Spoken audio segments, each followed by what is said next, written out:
Exactly 3 o'clock. A very good afternoon to all brothers and sisters in the Dhamma. So today is the 26th of March 2023 Sunday class. So we will be starting a new book. Today's sharing is from this book, Metta Bhavana. Metta means loving kindness or unconditional love. And Bhavana is the Pali word for meditation. So Metta Bhavana is basically loving kindness meditation. So we can actually go through this book. This book is compiled by me with references taken from various sources, which are highlighted, and they are very good, and it has benefited me personally in the early years of my cultivation, especially when I was in the university, the late 70s, then when I graduated, the early 80s. So all these years, Metta has helped me a lot. Because of that, I recall and I compiled this book. And this book was printed by us on the 3rd of September 2020 during the COVID-19 pandemic. So at that time, I think there were conditions. So all these are very useful sharing. Okay, as usual, let us compose our mind, develop the faith, Saddha, Virya, then mindfully we shall commence the Puja chanting. Nam mô Bổn Sư释迦牟尼佛。南无本师释迦牟尼佛。南无本师释迦牟尼佛。南无观世音菩萨。南无观世音菩萨。南无观世音菩萨。南无阿弥陀佛。南无阿弥陀佛。南无阿弥陀佛。南无弥勒佛。南无弥勒佛。南无弥勒佛。南无普贤菩萨。南无普贤菩萨。南无普贤菩萨。南无地藏王菩萨。南无地藏王菩萨。南无佛菩萨。南无佛菩萨。南无佛菩萨。อะระหังสัมมาสัมพุทโธภะคะวะพุทธังภะคะวันตังอะภิวาเทมิ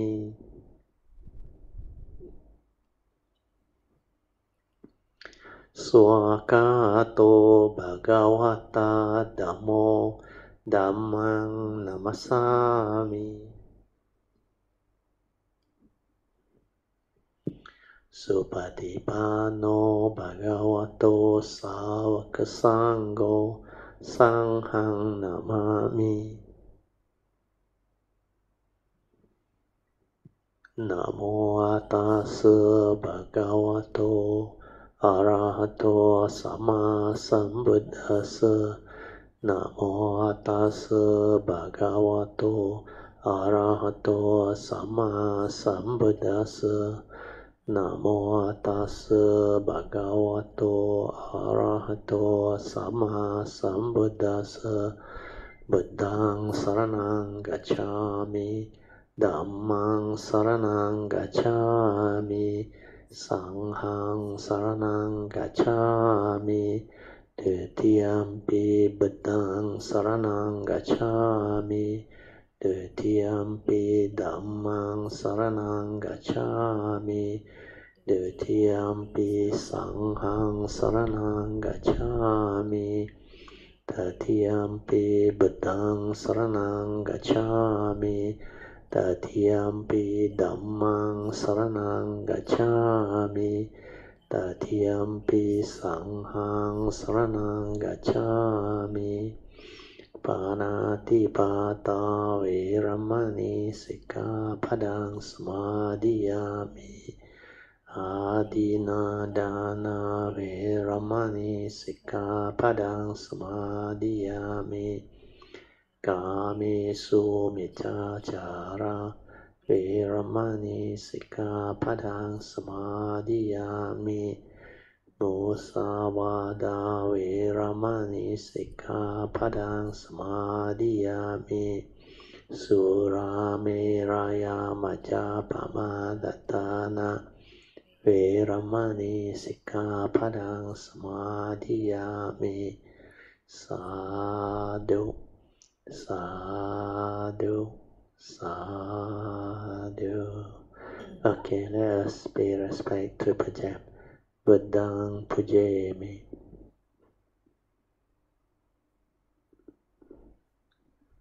Dhammang Pujayami.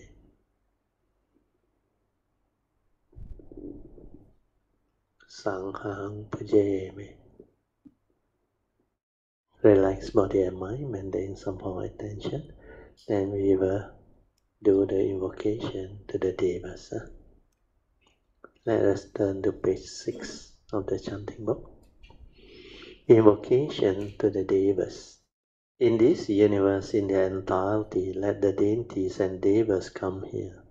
Let them hear the good teachings of the King of Sages, which gives heaven and release, Nibbana. This is the time to listen to the teaching. This is the time to listen to the teaching. This is the time to listen to the teaching. Samanta Chakawalisu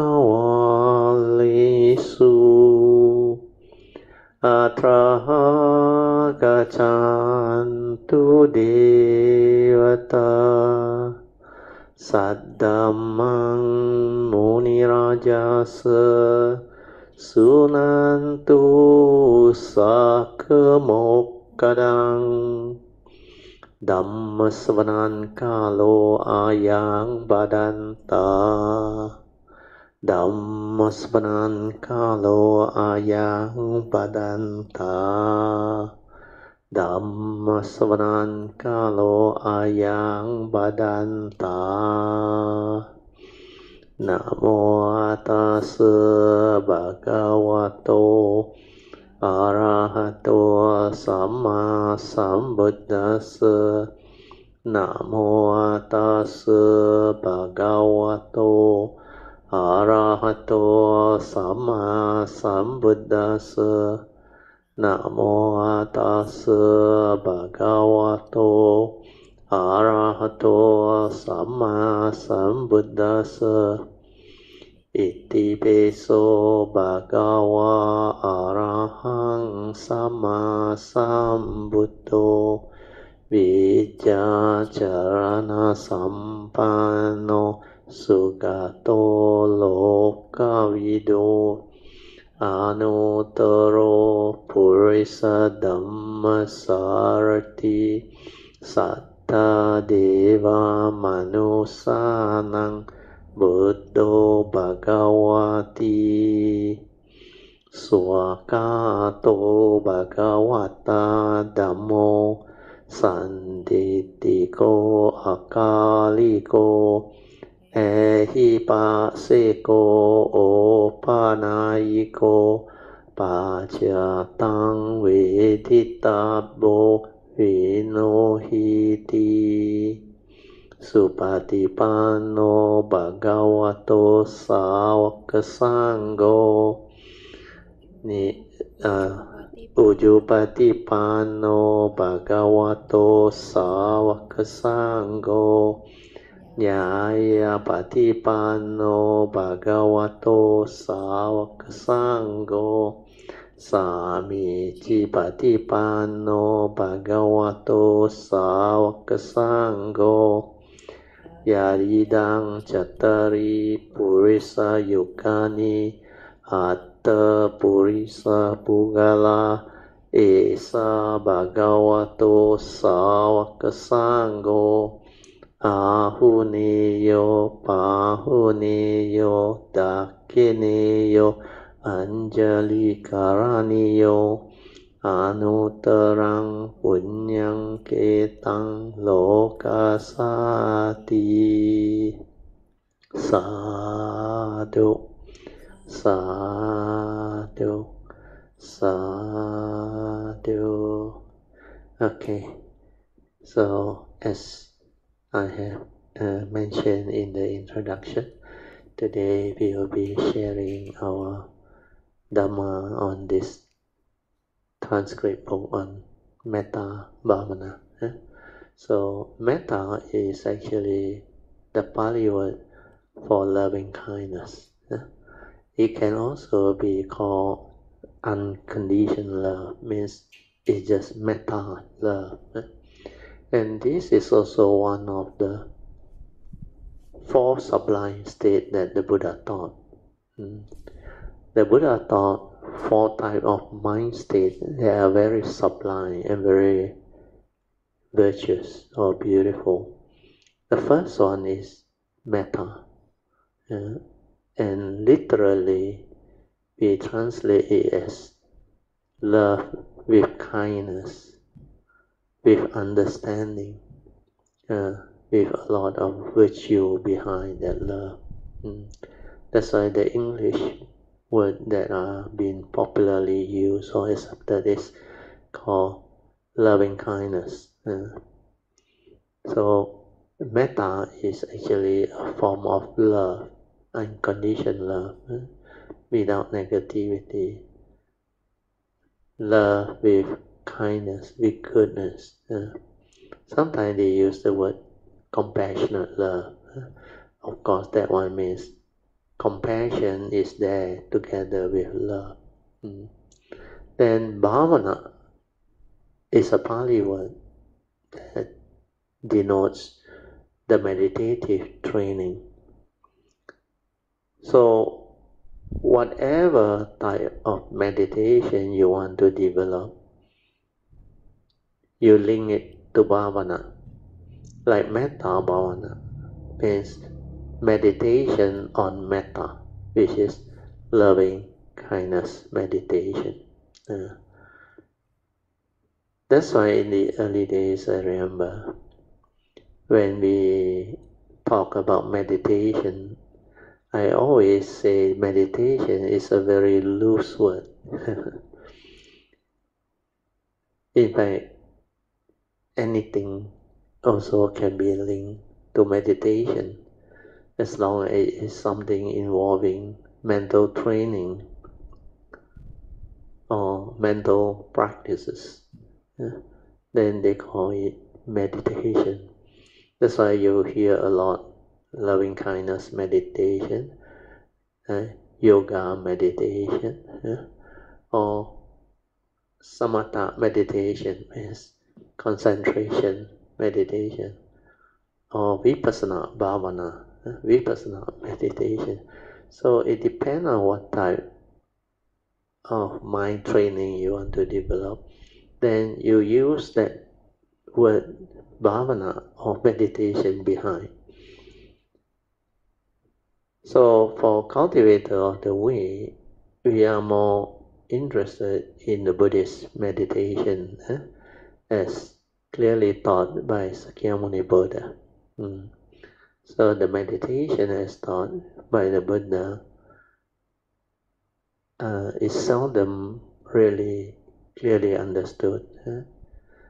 In fact, you check the Sutra or check the commentaries, you will come across basically these few types of meditation. One of them is Metta Bhavana. That one is most common initially. Then later on is Samatha Bhavana, means concentration, meditation, or one-pointedness and energy field, developing jhanas, all those things. Then the other one is vipassana, to develop insight, to develop wisdom. Then of course, there are also contemplative meditation. They call it the meditation on death, the urgency of meditation or life to practice. So they call that, there is a Pali word, towards the end is Marana Nusati. That one on death is, I think, Marana Nusati, if I'm not wrong. So you can also meditate on the virtue or qualities of the Buddha. Buddha Nusati. So Nusati is another word used. Means the contemplative mental training. No. Sati. Sati is mindful. No sati means contemplate. Contemplate. Then bhavana is towards the development, not contemplate. It's development of that type of meditation. Then the fourth sublime state, just now I only mentioned metta. The other three sublime states that the Buddha taught is karuna. Karuna is compassion. So loving kindness, metta, is followed by karuna. Then after that is the third sublime state, which is, they call it mudita. Mudita, or what we call, the English word is not that accurate, but they use this word sympathetic joy. It is a type of like joy born of good understanding, like rejoicing. Rejoicing. Mudita is basically rejoicing. That's why it has the word joy. But I don't know why they put there sympathetic. Like you have sympathy and what else thing. But anyway, that mind state is a very good sublime mind state. Then finally, of course, is upekkha. Upekkha is the last of the four sublime states. Upekkha has the meaning of equanimity. The mind that is in a state of equanimity. So when you cultivate Upekkha Bhavana, you develop the equanimous mind. This equanimous mind can be developed in two ways. One is through loving kindness, leading to samatha mind state, and very calm, very tranquil, very still. In fact, nothing can stir your mind, disturb your mind. That's why equanimity is there. You just have this metta, then this mind state that is equanimous, very stable, because it has become so tranquil, so still. And with the metta there, it can build up into like a cylinder of energy in your heart area, very still. The other way is to develop it through the 7 factors of enlightenment. Starting with sati, the first factor of enlightenment, then you develop the Dhamma Vichaya, second factors of enlightenment. Means with sati, you can investigate into Dhamma, into truth. Then when it stands up to investigation, there is this virya, spiritual tenacity and joy to cultivate, to go this way. So virya is the third enlightenment factor that drives you to cultivate.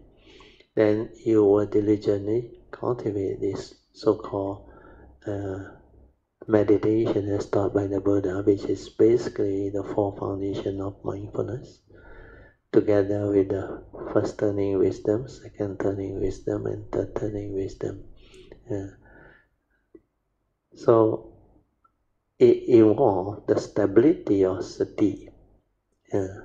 That's why after your sati stabilizes, you will experience the 4th enlightenment factor, which is piti, when your mind is aware without thought.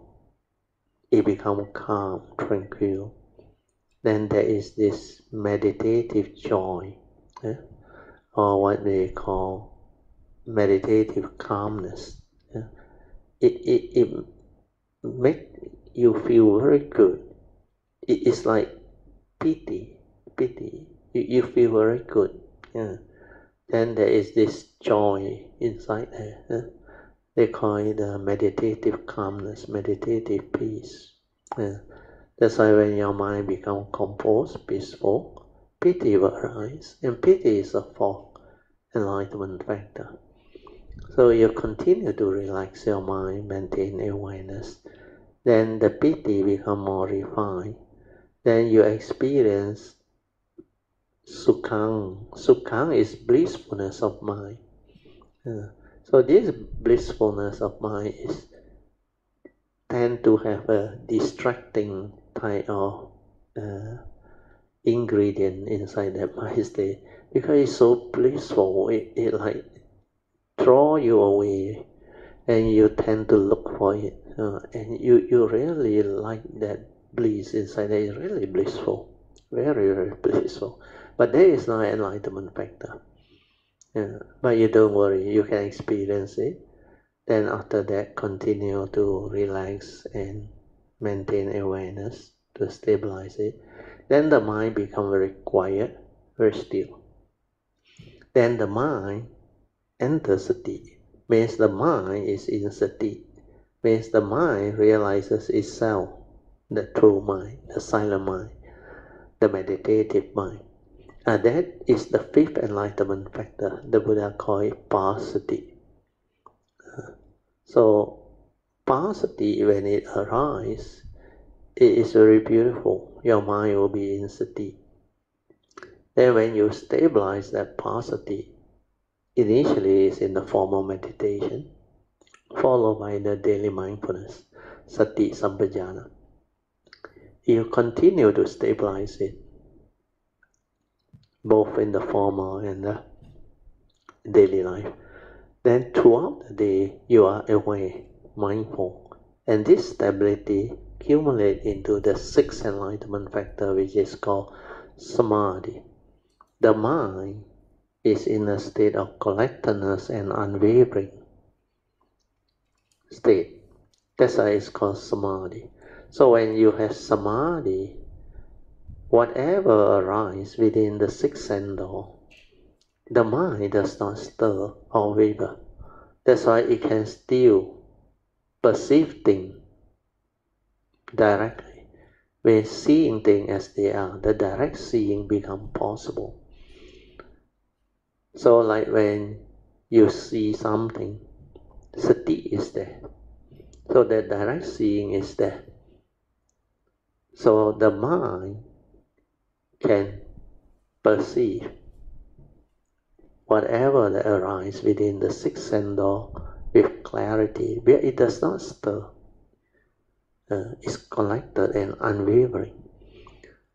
So nothing can actually distract it or move it. It has the stability. And when it has the stability, it can see clearly what is happening. May see things as they are. Jnana, dasana, the direct seeing. Seeing things as they are, not what your memory, your conditioning, belief system condition you to see. This one is the direct seeing without thought, without concept, without idea, without anything interfering, without the memory. It's just seeing things as they are. Through that type of seeing, you develop the real understanding of life. You can see things as they are and understand how your mind stirs when there is no more samadhi, and how you get into trouble, how you entangle yourself, how you develop all the suffering, the misery, born of the three evils of greed, hatred, and delusion. And that is what vipassana is all about. You can see. That's why with sati and samadhi, you develop the ability to see things as they are, to insight into phenomena, to awaken, to develop deep insight and wisdom,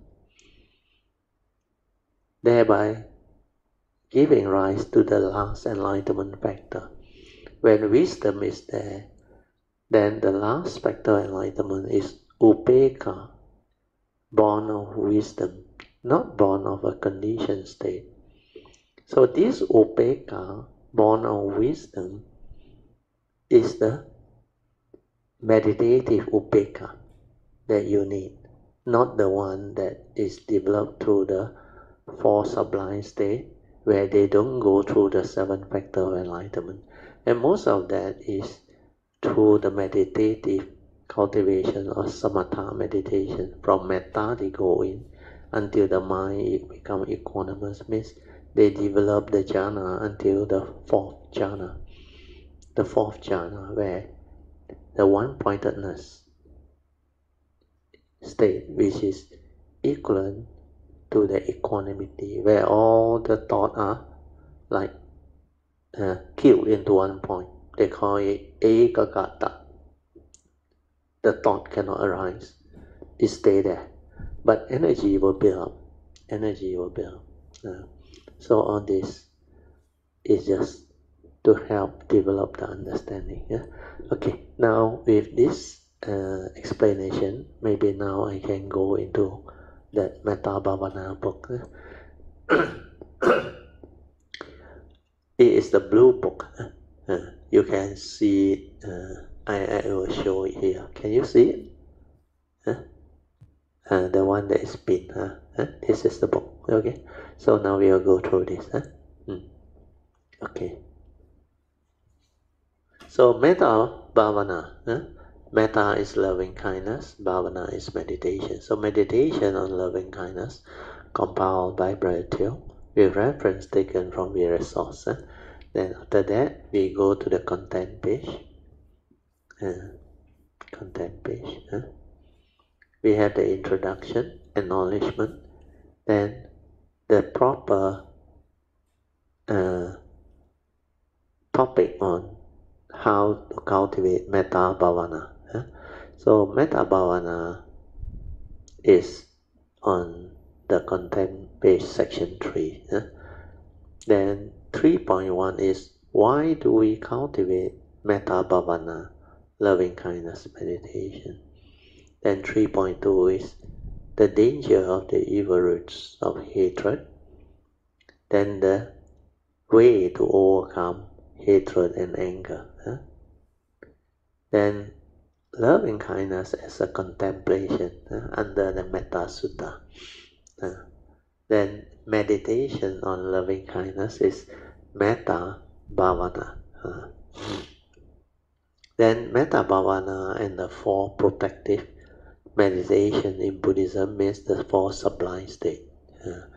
Then we also have, like just now I mentioned, Buddha Nusati. After Metta Bhavana is Buddha Nusati. Nusati is, like I say, contemplate on the 9 great virtues of the Buddha. Then Kaya Gata Sati, Gata Sati, or meditation on the impurities of the body. Then the fourth one, 6.4, is meditation on death to develop the urgency, Marana Nusati, which I have gone through just now. Then appendix. Appendix, we have the philosophy and cultivation of loving kindness, or universal love, unconditional love. Then there is an introduction, the Karaniya Metta Sutta, means there is a Buddhist hymn where you chant the Karaniya Metta Sutta to radiate universal love to all beings. Then the background to Metta Sutta, when the Buddha introduced this Metta Sutta, it was given to the monk to help them overcome some problem that the monks encounter while they are trying to meditate in the jungle. Because that location happened to have this style of non-humans already there. So without the monk knowing, they occupied that place. So initially there was no misunderstanding, it was okay. But later on, somehow the non-human felt threatened, like they are not leaving. They are going to stay there for long. So because of that, they disturb them. Then the Metta Bhavana or Metta Sutta was introduced when the Buddha came to know with his supernormal ability.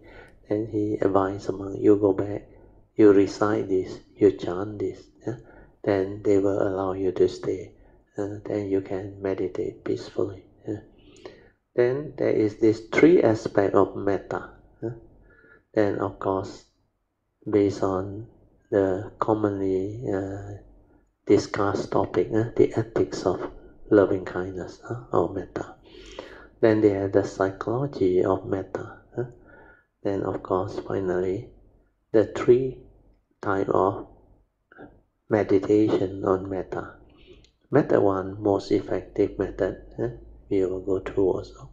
Then there's a method 2, then method 3.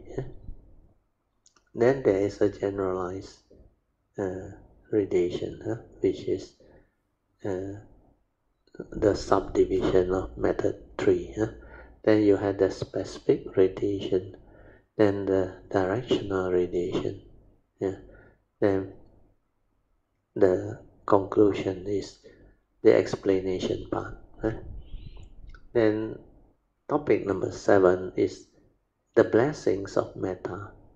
Number 8 is the power of metta. Then there is another section where we purposely add on towards the end. Is about the author of the reference book that I make use of. Okay, so now we will turn to the biodata of Brother Teo, me. So this I just read through quickly. Brother Teo graduated from University of Malaya in civil engineering in the year 1979. He has been a spiritual practitioner come meditator since 1971. At that time I was only in Form 5, I remember. Then I went to university, studied civil engineering in the local university, MU, or University of Malaya. Then after that I came out to work. I graduated in the year 1979.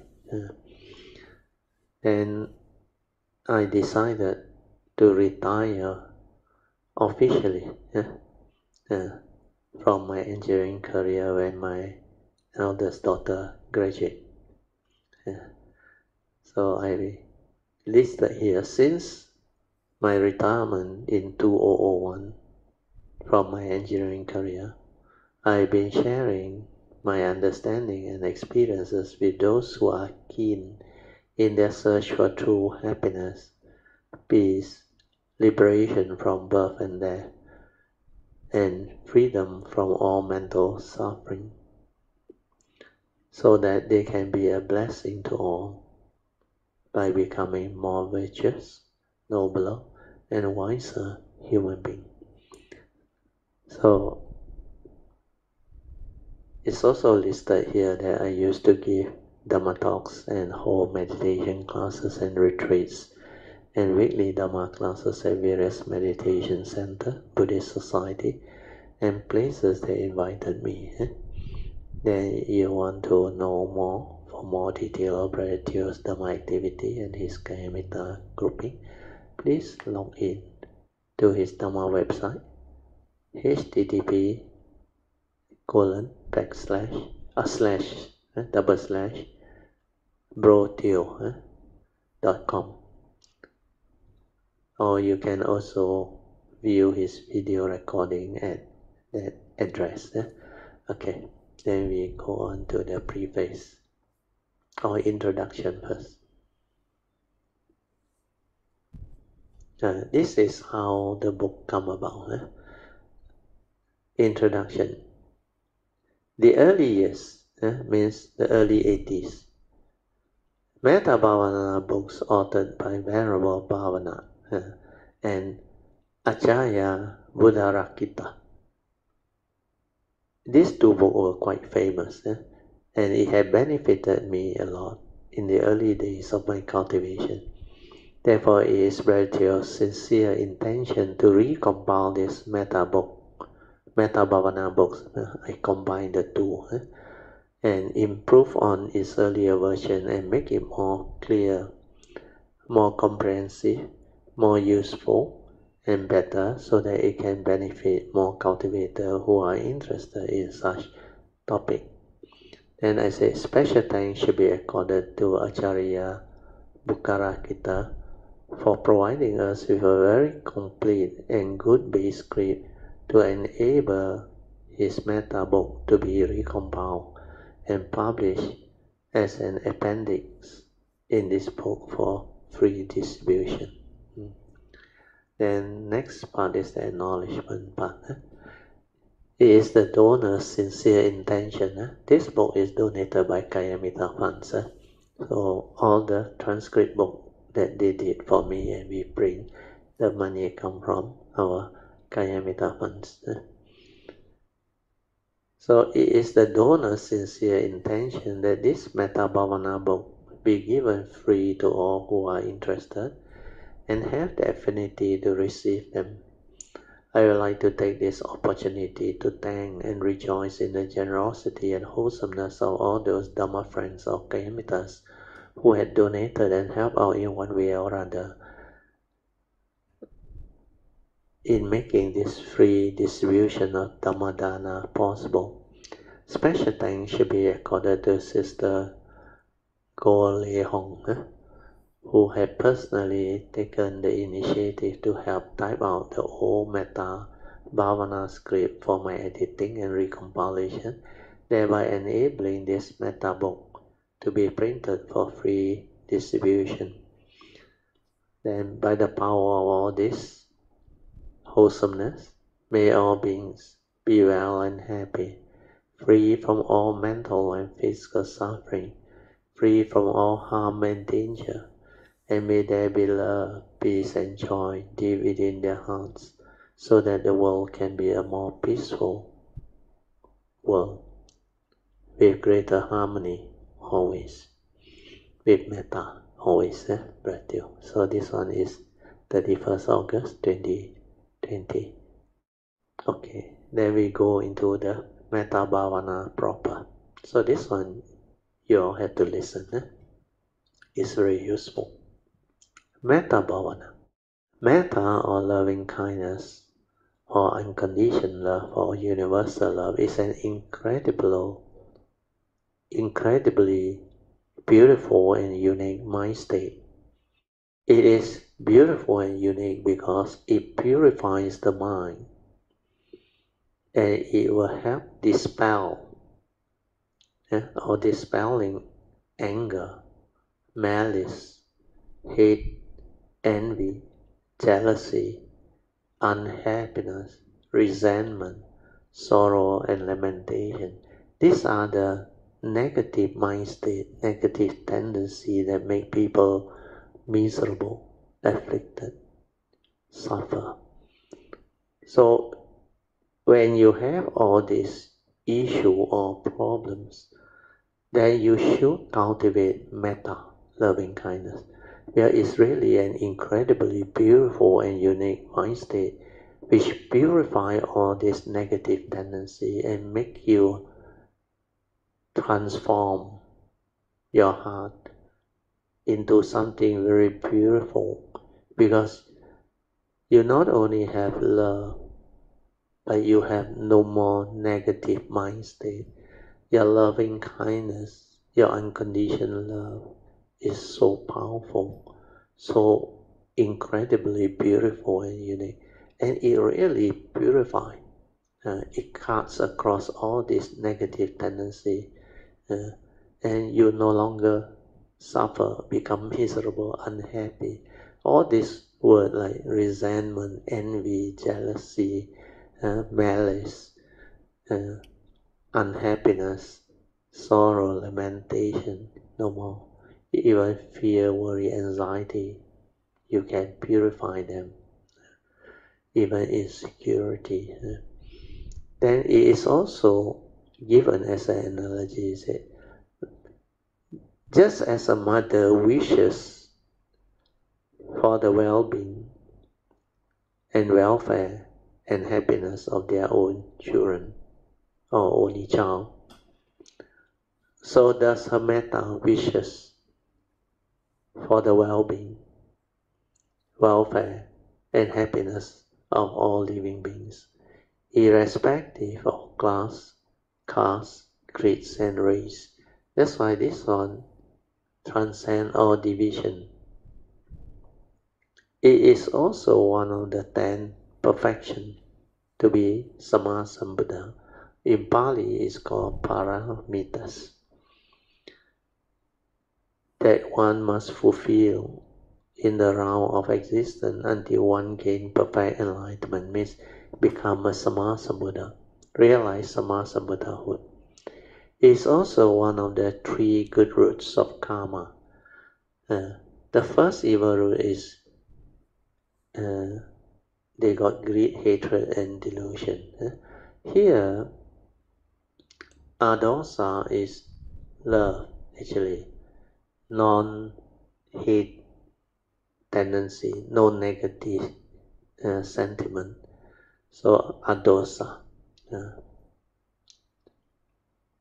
As such, metta is an indispensable and essential virtue needed for the growth and purification of humanity, leading to the growth of a loving, caring, peaceful, progressive, and healthy society. If we can get all living beings to develop more and more metta, less and less of this negative tendency, then our totality of community's consciousness will transform.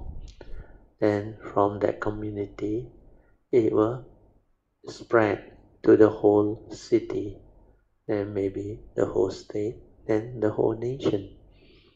Then it can extend further to the whole world, the planet, to all the other world system.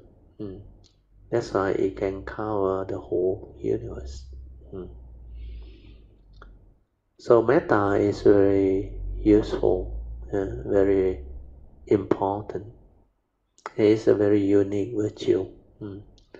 Then I will read on. In the Buddha's teaching, this one I explained before already. Metta is only one of the 4 Brahma Vihara, or beautiful, sublime mind states of a Brahma.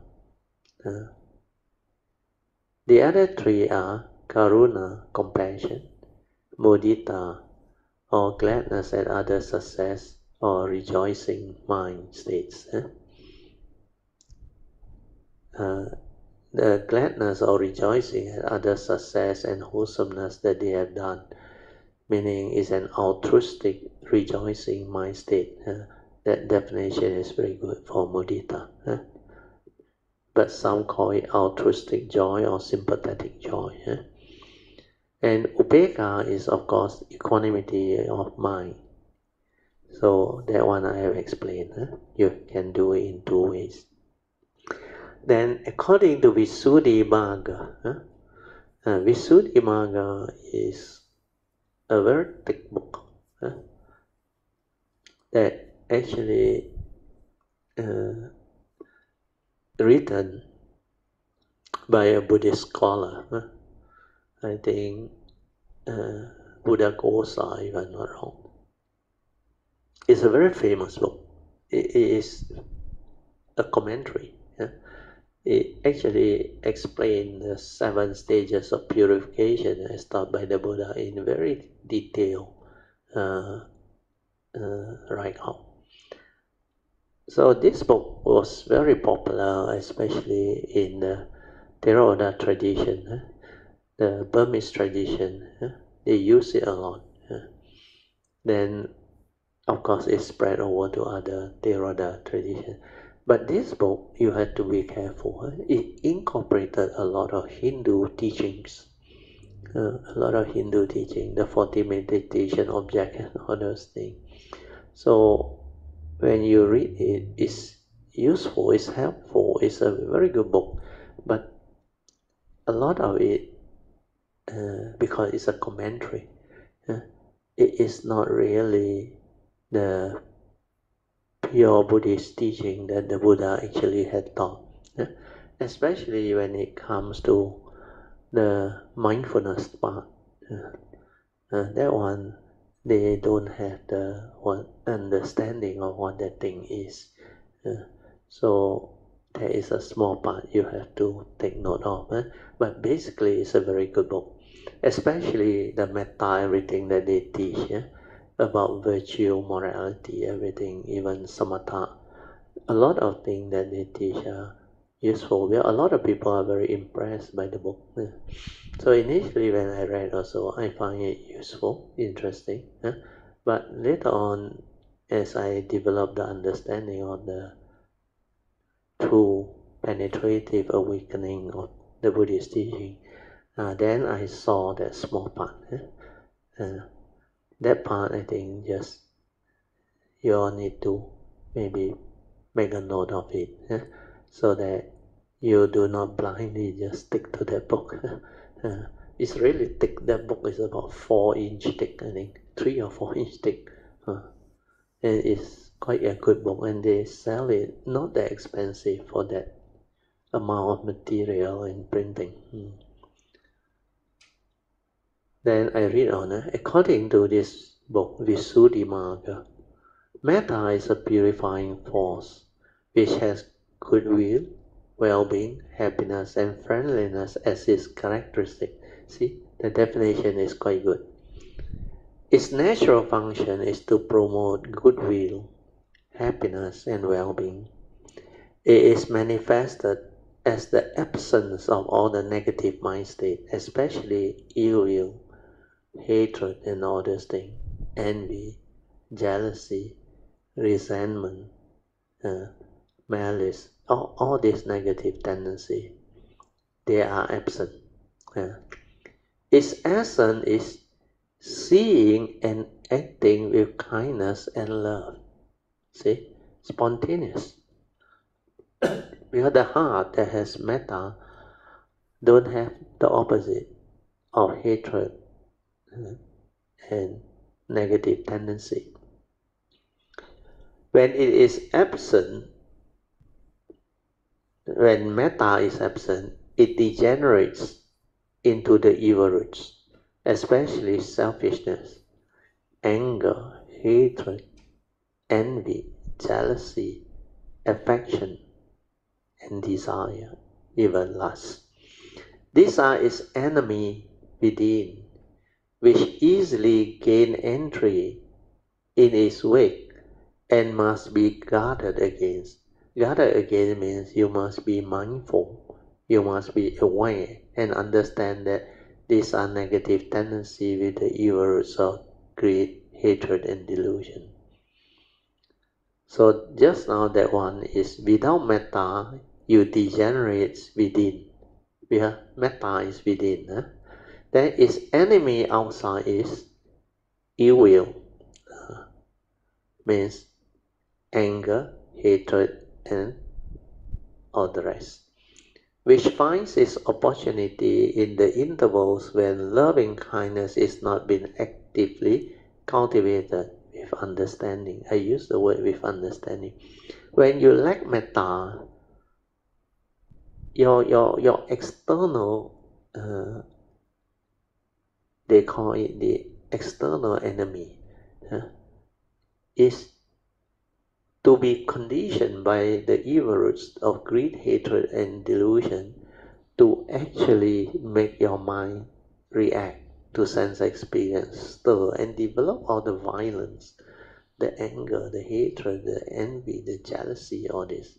So this is what cultivator of the way should actually apply the right effort to abandon them when the wrong thought wrong speech, wrong action, and wrong livelihood have a reason. That's why you have to be mindful, aware, and use the 5 ways to actually abandon the wrong thought, wrong speech, wrong action, and wrong livelihood that has a reason. So to do it, the third and the fourth way, which is meditative way, is the best. The first and second is still thought-based. Think of the that one is the second way. The first way is think of the direct opposite wholesome thought to actually root it out. Means not only think of metta, develop that metta to actually do it, root it out. Means like a purifying force, root it out. Then the second way is to think of the consequence of holding on to this wrong thought that has evil roots. It will make you evil and condition negativity or karma. So these two are not really a permanent fix, but it's a temporary fix, thought-based. But third way, silence everything, don't do anything, be aware and stay with that wrong thought until it dissipates. So you stay aware, like your anger, your hatred, your whatever negative tendency, even your fear, insecurity, phobia, you stay with it. Develop the mind that is aware, silent, don't do anything. Then you realize that mind state, which is condition arising, causal phenomena, without any more wrong thought, negative tendency, then it doesn't have the fuel to continue to proliferate, to actually develop the wrong thought or heedless thinking. So through that, you see like a flower. The very flowering of that thought is the very ending of that thought. Because when it flowers until it cannot flower, then it dissipates. Then it returns to its original state, which is the true mind. The tranquility, the stillness, the meditative mind, which is your true mind, your silent mind. Then you realize the mind before the stirring is already the pure state. You don't have to do anything. You only have to allow it to be silent, develop the awareness and let it cease. And then you feel your heart area there, soothing, cool, peaceful, still.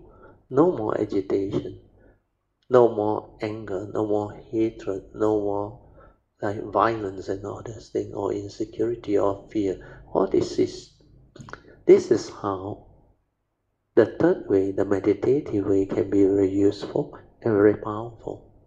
Okay? Then after that, you use the fourth way to develop the wisdom so that it can be rooted out permanently. The third way is just whenever that negative tendency arises, you stay with it and it ceases. But you haven't developed the true ultimate wisdom to root it out. You may, through your contemplative wisdom, develop some more understanding that this negative tendency or mind state is not intrinsic within your true mind. That itself is a very important understanding. But you still haven't understood how it come about, that anger, that fear and all. So you have to trace the origination factor through mindfulness, through awareness. Then after you saw how it come about, then retrospectively reverse it. That is the fourth way, the wisdom way. So if you are mindful, aware, especially when you cultivate the Dhammanupassana, the fourth foundation of mindfulness, third category of practice, mindfulness of the 6 internal sense bases and 6 external sense bases, you will come to realize that it is triggered off to one of your senses, the 6th sense. Either when you see something, you stir, you react, then it arises. Or you recall something, phobia, fear, or reaction of mind, it arises. Or you hear something that you don't like, yeah? Or somebody like scolding you, accusing you, or putting word into your mouth and did a lot of negative thing to you, then you react and you stir. Or you hear something, some bad news, negative news, then there is fear, there is phobia, there is worry, there is anxiety. So these are the origination factor. Means this wrong thought is the one that condition your fear, worry, anxiety, sorrow and lamentation, your emotional negativity. So when you saw this, then you start to reflect and contemplate. Why did I react like that? Why did I arise all this fear, the insecurity, the phobia? Then you trace back to memory. From memory that you accumulate all these experiences, then the accumulation is the one that actually creates the tendency, the habitual tendency for you to react. Because that fear, that phobia that went in when it happened has not been rooted out. There was no wisdom behind. So what happened is when you are mindful, aware, you saw this, then you apply our Dhamma that the Buddha has taught us. To retrospectively reverse this means straighten your view so that you do not react and do the same in the future when you either see something, hear something, or recall through memory that thing. Then also the taste bud, or the smell, or the tactile, you don't react anymore. So how to do it? The Buddha said, learn to see things as they are. Then the world is the world. That is the reality. Suchness, ta. So the direct seeing will allow you to have the understanding. They are just the way they are. Because angry people do angry things, foolish people do foolish things, selfish people do selfish things. That's why the world is the world. Conditioned like that, things will be like that. So we choose everything that arises as natural, following nature's law. If one thinks your way, which is not nature's way, you suffer. That's why you want to solve problem amicably, you must apply the Dhamma. Resolve issue or thing amicably so that no negativity. So through all this right understanding, you straighten your view, then you do not stir your mind and react anymore. Through this, you will come to know how in the future all this habitual tendency has already been rooted out. Means this mental hindrance, they cannot arise anymore. You will come to know it. That's why that type of wisdom is liberating. The mind can be liberated. Okay, then I read on. In bracket, if you want to develop more understanding, you are advised to look out for that book by Venerable Narada, Buddhism in a Nutshell. This is quite a good reference book too. And the Buddha and his teaching. This is one of the most comprehensive English book on the Buddha and his teaching for more detail. So we have gone through that book in the early days. Last time it was a brown book, now I don't know, the new printing. It's a very comprehensive book, very good. Okay, then we move on to 3.1. Why do we cultivate loving kindness meditation or Metta Bhavana? So here in the discourse on the benefits of loving kindness or Metta Nisama Sutta, the Buddha listed 11 benefits that can be derived from cultivating Metta Bhavana. So if you read this, you would like to cultivate Metta Bhavana. Well, when I was in the uni, I remember, I picked up the booklet that has this. Then it made me feel very good. And straight away, I developed the deep interest to cultivate this metta. That time my metta was very strong. As I was able to go deep into anapanasati until my mind very still. I go into continuous mindfulness to develop the absorption and all things. And I'm very pleased to add that many of these benefits has been confirmed by contemporary scientific research. Those who actually do it, then when the scientists interview them or talk to them, they confirm all these benefits that can come about. So the 11 great benefits of loving kindness are as listed by the Buddha below. First one, very true one. You get to sleep very well. Before you sleep especially, you radiate metta. After that, you sleep very well. No bad dreams and all those things. Then when you wake up also, your mind stay very good. So when you go to bed, having this feeling of loving kindness towards yourself and others and all living beings, you will be relaxed and peaceful, and you will get to sleep well and very easily.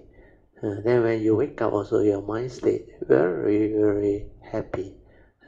Feel that joy, that metta force is very strong inside. Then they break it into two. First benefit is you get to sleep well. Second benefit is you will wake up feeling good and having well-being. Yes, this is very true. You feel very good at that time. When you get a good night's sleep, you will wake up feeling rested and rejuvenated, like recuperated, with a relaxed body and mind. You can connect with family members, friends, relatives, neighbors, colleagues, and even strangers in a genuine, happy, and well-mannered way. You feel fresh, uplifted, and joyful all day. That time, first year engineering, I was in MU, staying in the hostel. We got a lot of colleagues. Our hostel got about 600 students. So our whole block, we get to know them, they're our classmates. So we have a lot of friends. But it's also quite natural when you have the ability to enter university. It's in fact a joy, achievement that the individual student has actually realized. And most of them are happy. That's why we get along very well. And we normally will ask, which state are you from? If it's from our own state, that's why when it's like mentioned, Kedah, very close already. We will make friends, exchange number, or say, no need to be from the same hometown, no need, or same school. So that time, we try to like get to know people. And even sometimes they mention Penang, near to Kedah, also like very close. Then they speak Hokkien, also very close. Then as long as it's of the what they call some common interest or common denomination of our character, then we become very close and we get to know them. Then sometimes other state also, we will get to know them. That's why there is a lot of this uplifted joy throughout the day. And even strangers, you will meet them with this happiness, joy, and there is this genuine well-being and all those things, and they can see it. Then they also become friendly. So all this, if you develop Metta Bhavana, you will have that character. I remember that time people like me, and I can get along with people very easily. We mix around very easily, and we have a lot of friends at that time. A lot of friends. Then number 3, the third benefit is you will not have nightmare while sleeping. Very true. This one, all the while, good sleep. Then number 4, your body relaxes and your heart is joyful and your face radiant. Very true. When you have metta, you smile a lot. You radiate metta. That there is this radiant, there is this joy, smile that you radiate out, and there is this metta force people can feel. Your body reflects your mind. When your mind state has love, when you feel love for all beings, it show up on your face. There is this love in you, radiant smile. Then seeing your honest, relaxed and joyful face, others will gravitate towards you and feel good and safe being around you too. That's why when you have metta, people can sense it. But when you are moody, unhappy, with problem, a lot of people can sense it also. So it's how you live your life. If you don't develop the good mind state, you react to what happened and become miserable. People can sense it. So this is what the spiritual practice is all about. If you know how to make use of it, you will benefit from it. Then number 5 is the most true one. Even animals and celestial beings can feel you and be drawn to you. That time when my metta was very strong, the animals, the birds, they can feel. Then there was, I think, one very clear incident was when I was in Melbourne. That dog, very big dog, I don't know that dog one. I also don't know the owner. He was Australian, a young guy, I think 20 years old or what, taking the dog for a walk. Then I was in the morning meditative state, I radiate metta. That dog can sense the metta from a distance of a few hundred meters though. I think 100 or 200 meters at least. That dog must struggle and pull off that chain you call, tie the dog one, called lash, the lash. The owner panicked, he thought the dog want to attack me, But then with the metta I was radiating, I was very mindful and aware during those days. Then I sensed that dog's energy, that joy. Then I saw that joy, that dog coming. Then I saw the fur. Wow, I can feel the dog's joy. Now, then it came very fast. Then I knew already. The most clear sign is the tail keep on wagging. That tail, that sign confirm everything. Then the owner panicked, ran after the dog and came later. And the dog, when he approached me, I stroked the head. The dog was actually full of joy. Then the owner came, he looked at me. He said, "Who are you? I thought my dog was attacking you." He said, I said, "Don't worry." He said, "It's a good dog." Yeah, good dog. Then he looked at me, he looked at the dog, he take back the latch, he asked the dog to go. The dog don't want to go. Then I said, talk to the dog. I said, "Good dog, go, your owner." Then only he left with the owner. Then on the way back he came again. But this time the owner not scared anymore. That's why animal, they can feel you. The non-humans, they can feel you. That's why metta is a very powerful mind state. So develop it. It will help you a lot. When you cultivate metta, your mind generates a very strong and very soothing type of peaceful energy. So this peaceful energy is a field of love vibration around you, the metta. Then metta can be radiated in 3 ways. The final one, if you can do it, I will rejoice. It comes from your heart. There's a very soothing energy that actually flow out from your heart, the metta energy. That one, animals, non-human, they can detect. And I tested it during that time. I even tested it on human being. The one walking towards me, I just radiate from the heart. Then for no reason they were thinking. Then they will lift out their head and look at me and smile. Very strange. And they also feel very strange. Then I thought, maybe in front easier. The next time I do it from the back. I repeat again. And immediately the person stopped thinking and turn around and look at me and smile again. Very straight. You can try if you want to. Yeah? So all these are possible. There's even animal and celestial being, they can feel you and be drawn to you. They also should include human beings.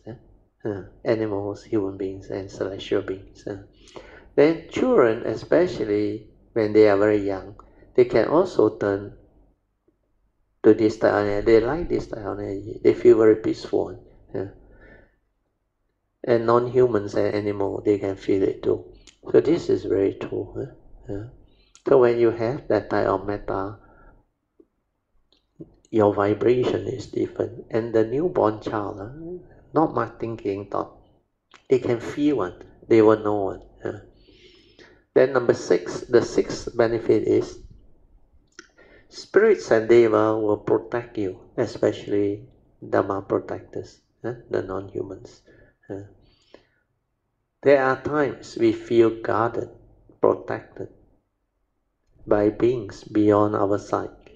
Recognizing this as a kind of grace is a source of serenity, whether it is literally true or there is some other causes and energy that give us this sense of guidance and protection.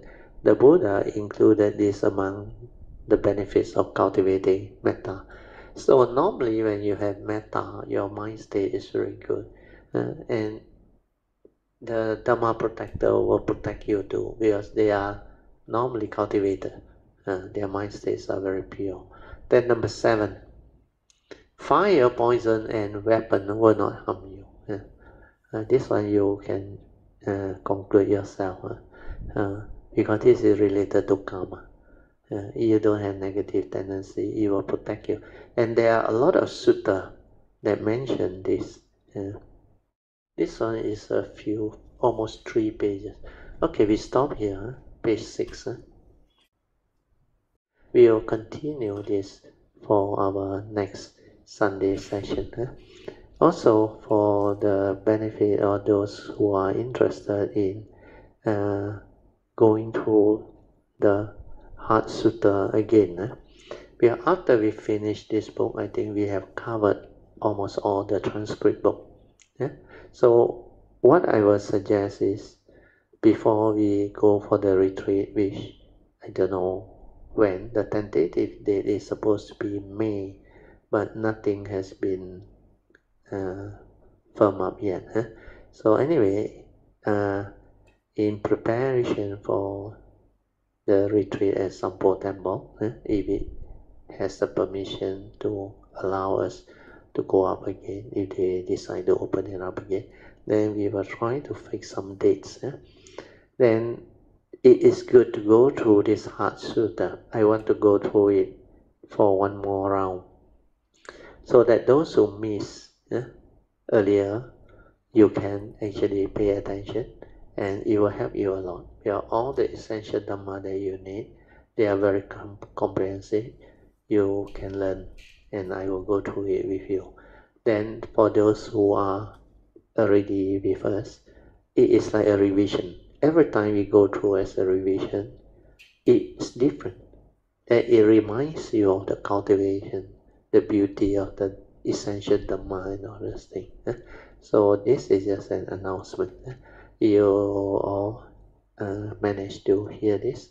Pass the word around to Karimita, so that those who are interested, especially those who are new, they should listen to this Heart Sutta sharing again. It normally takes quite a while. The last time we did it during the COVID-19 period, movement control period, is we took about 8 months to finish the whole thing. So we see how it goes. If we explain it in the way that is easy for people to develop the understanding, and if there is not much Q&A to delay the thing, then we can finish quite fast.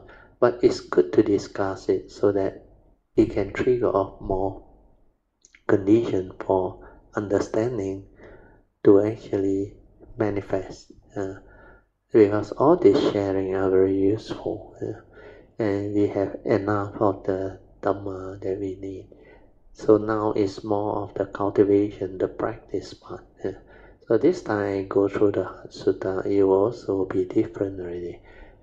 But basically all the basic teaching, the understanding I will still go through, except that I will add in those parts that are useful for cultivation and all those things.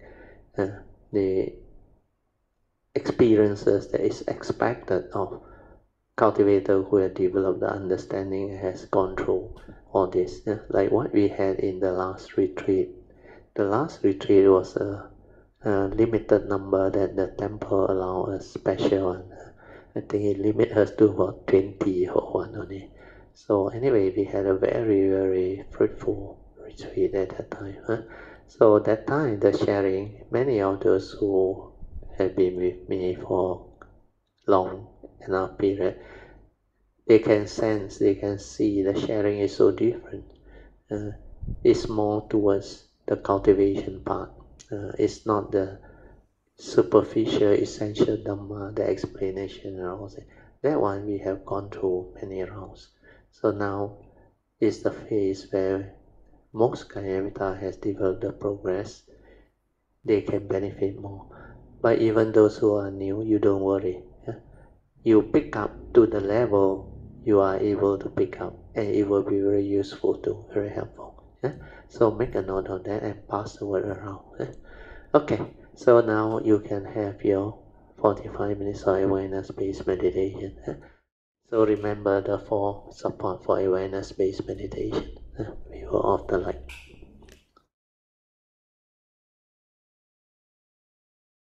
Okay, you can slowly, mindfully come out of the meditation. Try to maintain whatever inner peace, inner calmness, inner awareness that you have developed for as long as you can. These are the mind states that you need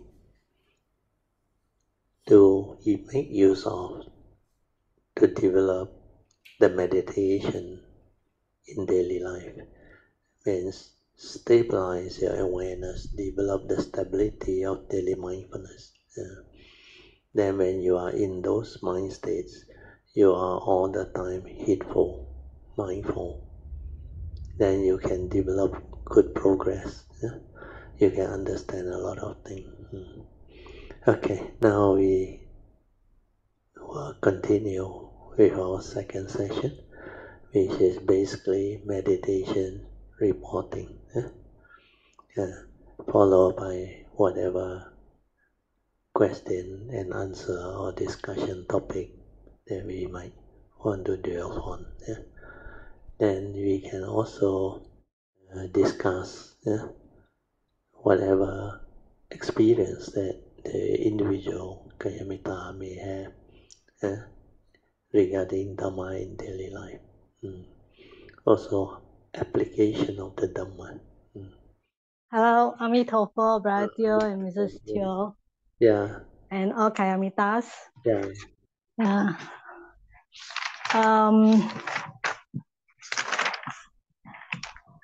Talking about the Sister Elsie sharing The last session, yes. Last session, right? Yeah. So actually, I before I learned the Dhamma, Brother Teo. Yeah. Actually, I find this phrase very useful that I before I learned the Dhamma when I was working. Yeah. When I was working, right? So yes. You heard of this Murphy laws, Brother Teo? Yeah, Murphy's law, yes. Yes. Yeah, so I find that very useful, because it says that anything that can go wrong will go wrong. So you know what I mean? So and anything that can go wrong will go wrong, and most of the time it happens at the worst possible time, Correct. Yeah. That is what the nature's condition will manifest. Yes. So yeah, so it's a very useful guide for me in the past lah, because you know, that will kind of help me to understand that we cannot be complacent, we cannot be too smart, we cannot be too confident, that is very true. Yeah, you cannot be overconfident, you know, Correct. thinking that you check things already, you have been doing it all the time, you have been doing it all the time, and then nothing can go wrong, you know, right? Yes, true, very true. Yeah, because I remember during the time when I was working, so I mean, I have to be very, very careful with my procedure, because if I do my procedure wrongly, the whole thing will how you call that, the process will go haywire, go haywire, fall Ah, apart. yes, correct. So I mean, like Sister Elsie like that, I'm very sure I did correctly, you know, that kind of thing. Yeah, how come I still miss that part, you know, miss that part, you know? Like what happened to Elsie. Yeah. So it's like that, no, right? You can check, you can check, and sometimes you cannot see it, you know. It's like you just something you put, for example, you put your spectacle in front of yourself, you know, let's say you put in front of the table, you somehow cannot see it, you know, and then you think that it you can, happened before. and then you think that you check already, you don't have the spectacle there, you know, but actually actually it's it was there. there. Yeah, it was there, but you just cannot see it, you know. You know what I mean? That can happen to us, you know, even simple things, you know, that we misplace, and then you say, I check already, but somehow you cannot see it. Then if you ask somebody to check for you, do you then they can see find it. They do you can see find my it. That one spectacle? happened very often to my son. My wife always find it. Yeah. He went to the room, then after that, come out with the thing, the lost thing. That's Yes, why every correct. time you want to look for thing, we get my wife to help. Yeah. Then So I find, yesterday also another incident, very interesting. Man Yuan came over and see me at 3:30, I remember. So we had a discussion on the maybe possibility of having a spiritual trip to either Sabah or Sarawak. We are talking about Sabah actually, because the Openg Negara got this resort and all those things. Then I remember when she came in that time, the door was not locked. The lock and the key was there. So I told her, I said, you open yourself, then you come in. Then I didn't realize she actually locked it back and took the key, you know. Then she also forgot about it, I think. She thought she has placed it somewhere near the settee set. She later recalled she should have given to me. Then I also didn't realize anything go wrong until she went back. I asked my wife to open up the door for her, and then she went back. Then after she has gone back, I met my wife. I say, "Oh, Mayan is back." Then she asked me, "Where is the key, the house key, the main one?" I say, "It's there with the lock together." I say, when Mayan came in, it was there. Then he said, "No, she go and took another key, spare key to open it." Then I decided to call Manya. Then I called Manya. Manya said, "Oh yeah," I said, "I forgot to pass you. I left it somewhere." She also couldn't remember, but she was quite confident that she left it. Then I said, "I saw you taking out your handbag with some paper that we want to discuss on. Could it be you have put it in your bag?" Then he said, "Oh, not sure." Then I said, "You check it out, then you let me know." Oh. Then later on, she checked it out. Then she called me back. She said, "But you cannot find her." He said, "Why not I come over and help you to find?" Oh, I said, "That will be good." But I said, "Can you check your bag again?" I said, "Before you come." Then after that, we ended the call. Then within 1 minute, she was full of joy. She called me back and said, "But I found it." I said, "Oh." So the key was with her. Then she said, I'll come over now and pass back the key to you. So this thing do happen because we think it's our house lock. Then we have this habitual tendency. Every time we put the lock back, we will lock and take the key. Then sometimes Kayamita will put it somewhere near the shoe rack there where we always put. Or they will pass it to my wife or me. So this thing do happen. So it was an event that I think relate to what we are sharing. So sometimes we may think we can recall, but if you are mindful, you can recall actually. But at the moment when you put back the lock and lock the key, then where you put that key, you are mindful and aware at the moment you put your key, then you can recollect and recall where it is, then you can be very sure. Otherwise, you try to recall, but because when you do all those things, you were not with the mindfulness, you were actually involved with your normal thinking or movement, then you find that you cannot recollect, you cannot recall, and you're not very sure. Then like Manyan say, she remember she put it on the sati set, the headrest there somewhere. Then we check, we can't find. That's why later on she found it. I think must be in her bag or what, or in her car. I also don't know, not very sure. So somehow it surface is meant to be. That's why if my wife don't ask me, I also didn't know that the key is with Manyan.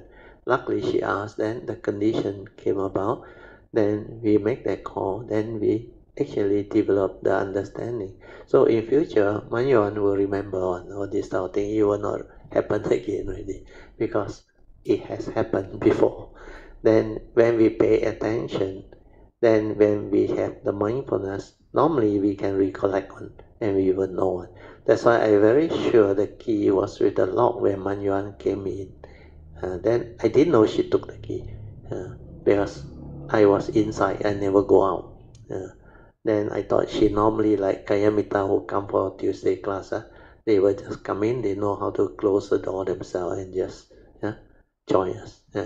So that was an incident where out of the normal norm, where she came and see me to discuss that thing. Then my wife took the drinks, offered the drinks. Then after that, he decided that it's already about 5, I think 5 o'clock, 1.5 hours. So she decided to go back. That's how it happened. At 6:30, Yun Chan came with Raymond and the daughter, took us for dinner. So all this is like meant to be. Then it was discovered before Yun Chan came. So everything was settled, fall back to normal. So what you say, the Murphy law is very true. Good. Sadhu.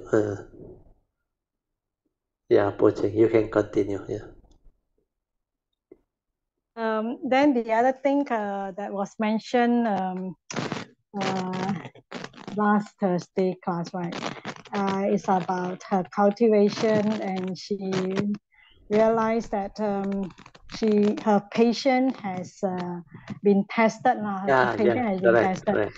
So actually talking about this, right? In our cultivation, in any situation, our patient is always it's always there tested. already. We were not like normal people, panic, worry. Yes. No more Yes. already. That reaction, no more. Like she said, she no longer react like before, or try to blame and all those things. Then, of course, she got this thought, which is for her to learn on actually. He said she very meticulous on. When she do something, when people give her the sample, she see, then she will do it correctly on. She insists on that. But then she also came to realize later on she found that pack. There was one with 2. Means it must be the original one from Freddie. What she packed on is only a single pack of that thing within the you call what, the plastic bag or don't know what. So she later on realized that somehow she really missed it. She thought she can never make this type of mistake, like you say, but it did happen. So in life, you cannot be like overconfident and very sure. There is no such thing as 100%. But when it is something spiritual, then it's different. When it comes to something spiritual, not the daily life one, and then it's very different. The spiritual one, the conditioning, the things that is happening, the sign that come, they are very accurate, very accurate one. And that one you can sense it one, that it will unfold and it will happen. But when it comes to worldly thing, you cannot be sure.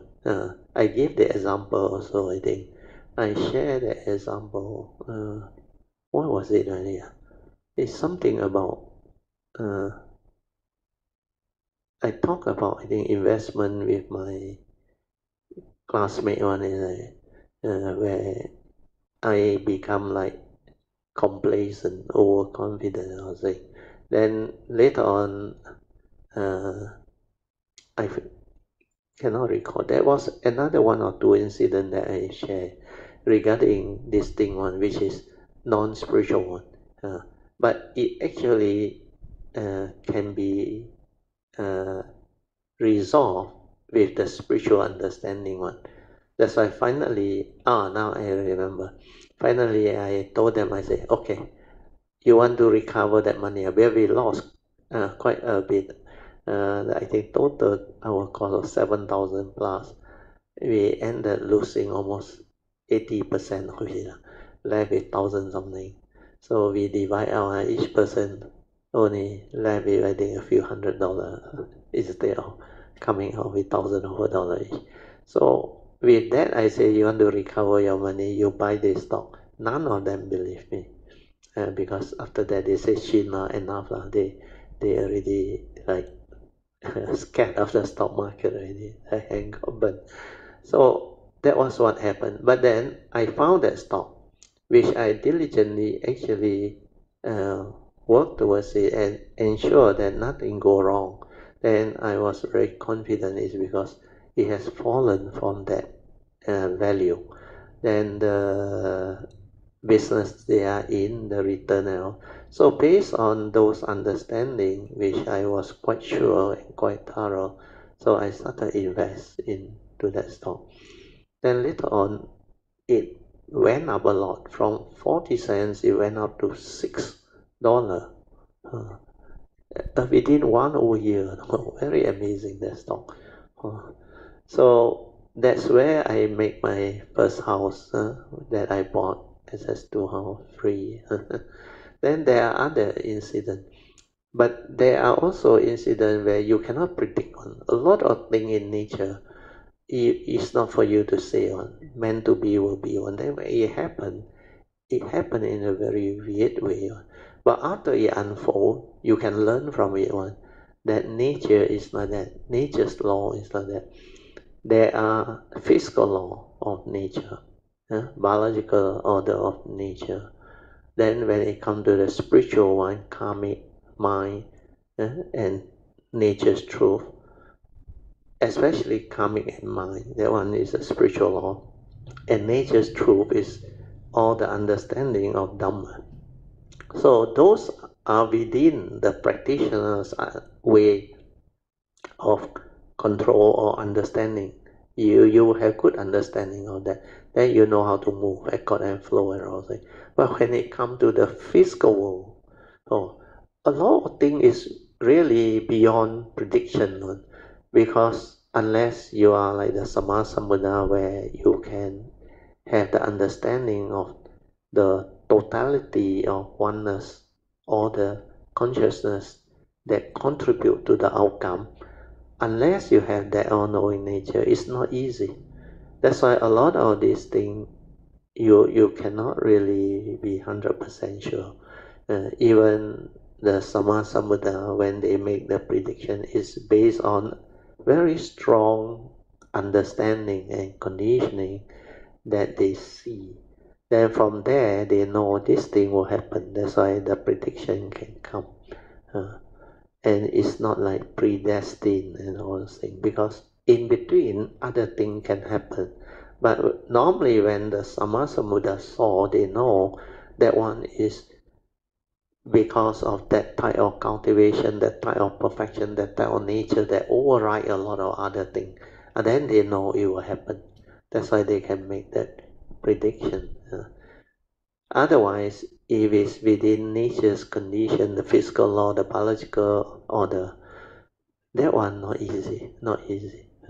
So that one also depend on our understanding of a lot of things, and we can only be roughly, it can be like that, very likely. But sometimes it still do go the way that is very surprisingly, like the other classmates said.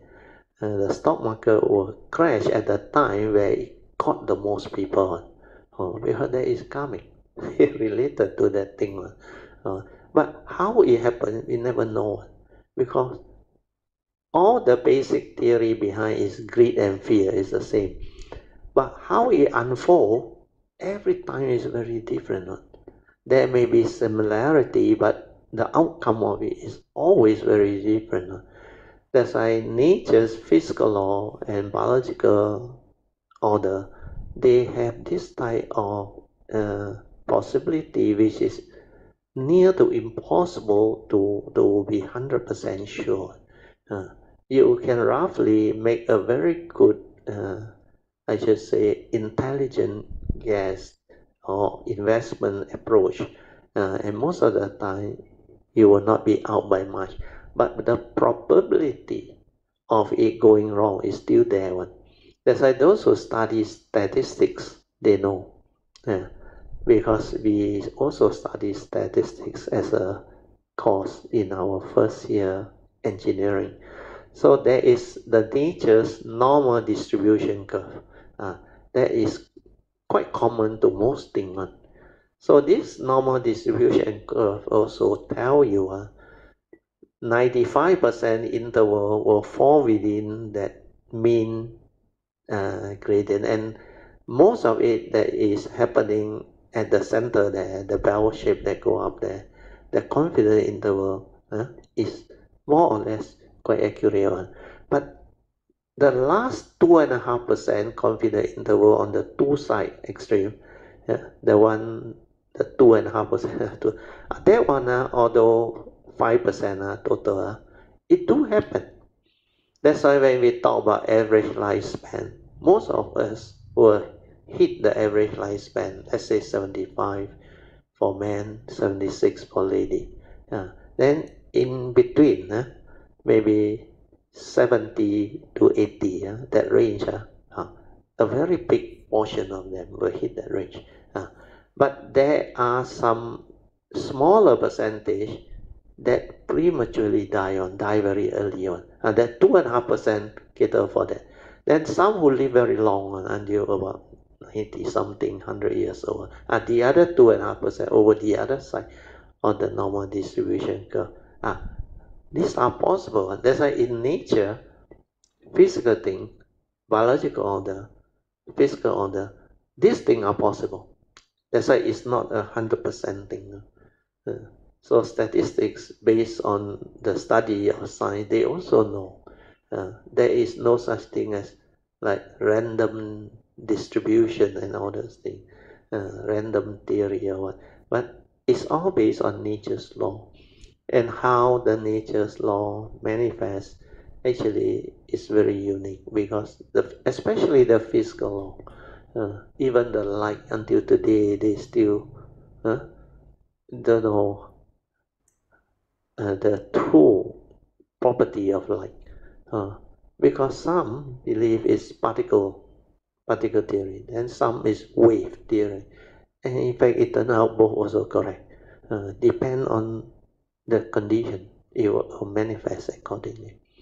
So all this is, then when it comes to subatomic level, the theory different again. That's why they have this what they call quantum mechanics, quantum theory. At quantum level is different again. Speed and all those things, it create the difference.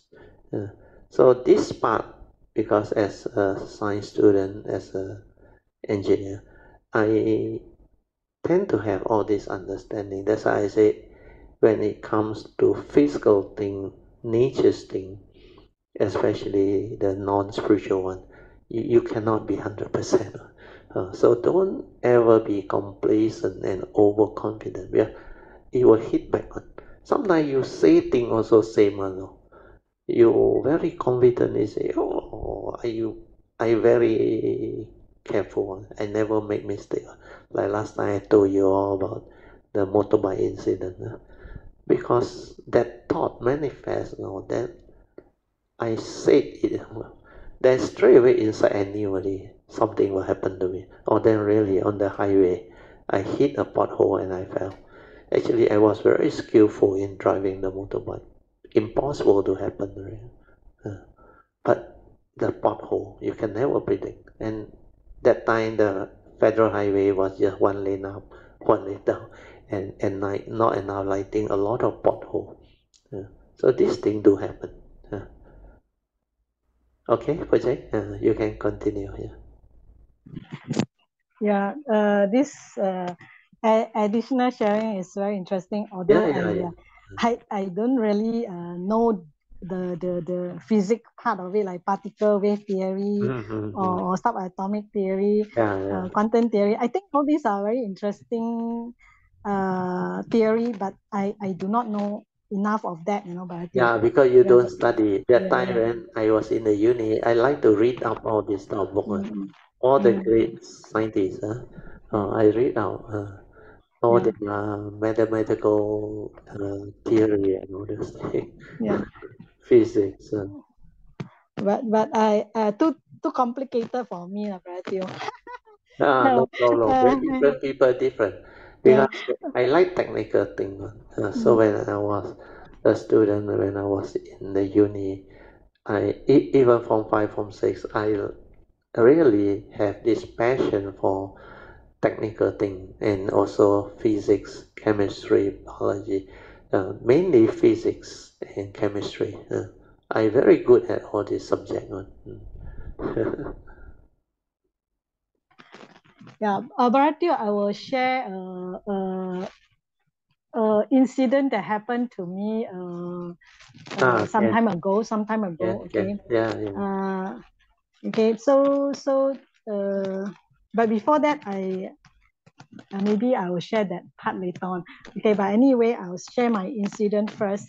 Some time ago, during the break when Bratio wasn't having any classes, right?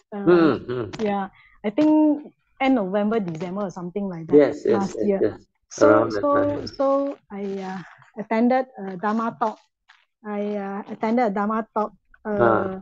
And it happened that it is an evening class that I went. So I as usual, if I want to attend anything, I will have to do my housework or do my duty first, Yes. So after that, I will do it.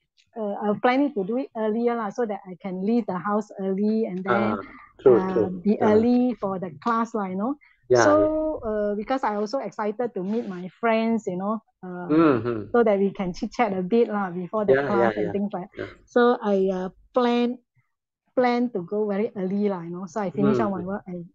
The day was very good, I do all my things, so I very happy. So I went down to catch a bus, and then as I go down, the sky chain, to like going to rain, going to rain. So I said, never mind. Anyway it's covered, covered. All the pathway, covered way, covered pathway, so I can catch the bus.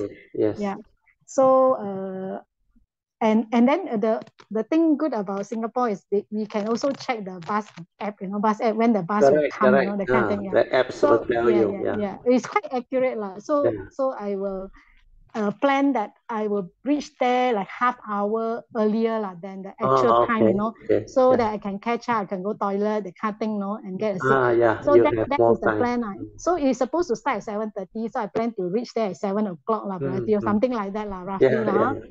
So I went to the bus stop, and it was going to rain. So anyway, I saw the bus coming. I saw the app also confirmed that it's coming. So I very happy. So I bought the bus. Bought the bus. So I go.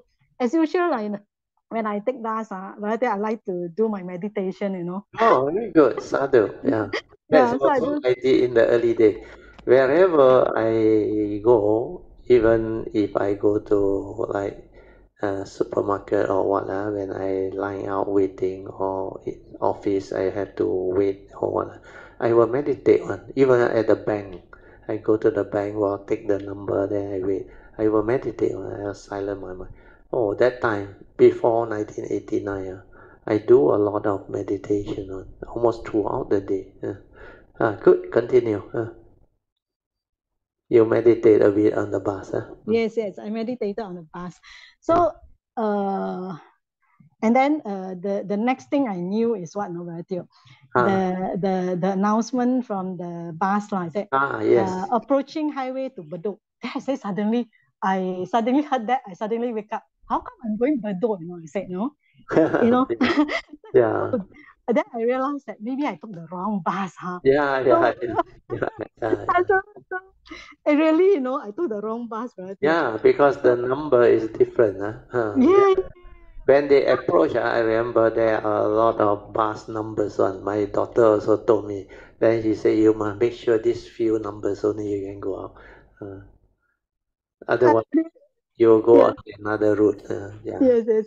So actually, because I meditated, I didn't see where it's going. So the next time I realized is the announcement. Where the bus is going. It was very quiet until the announcement. Then I said, I took the wrong bus. I took the wrong bus. So never mind. So I checked with the lady sitting next to me. Do you know what bus go to Ang Mo Kio? Then the lady said, yeah, I know.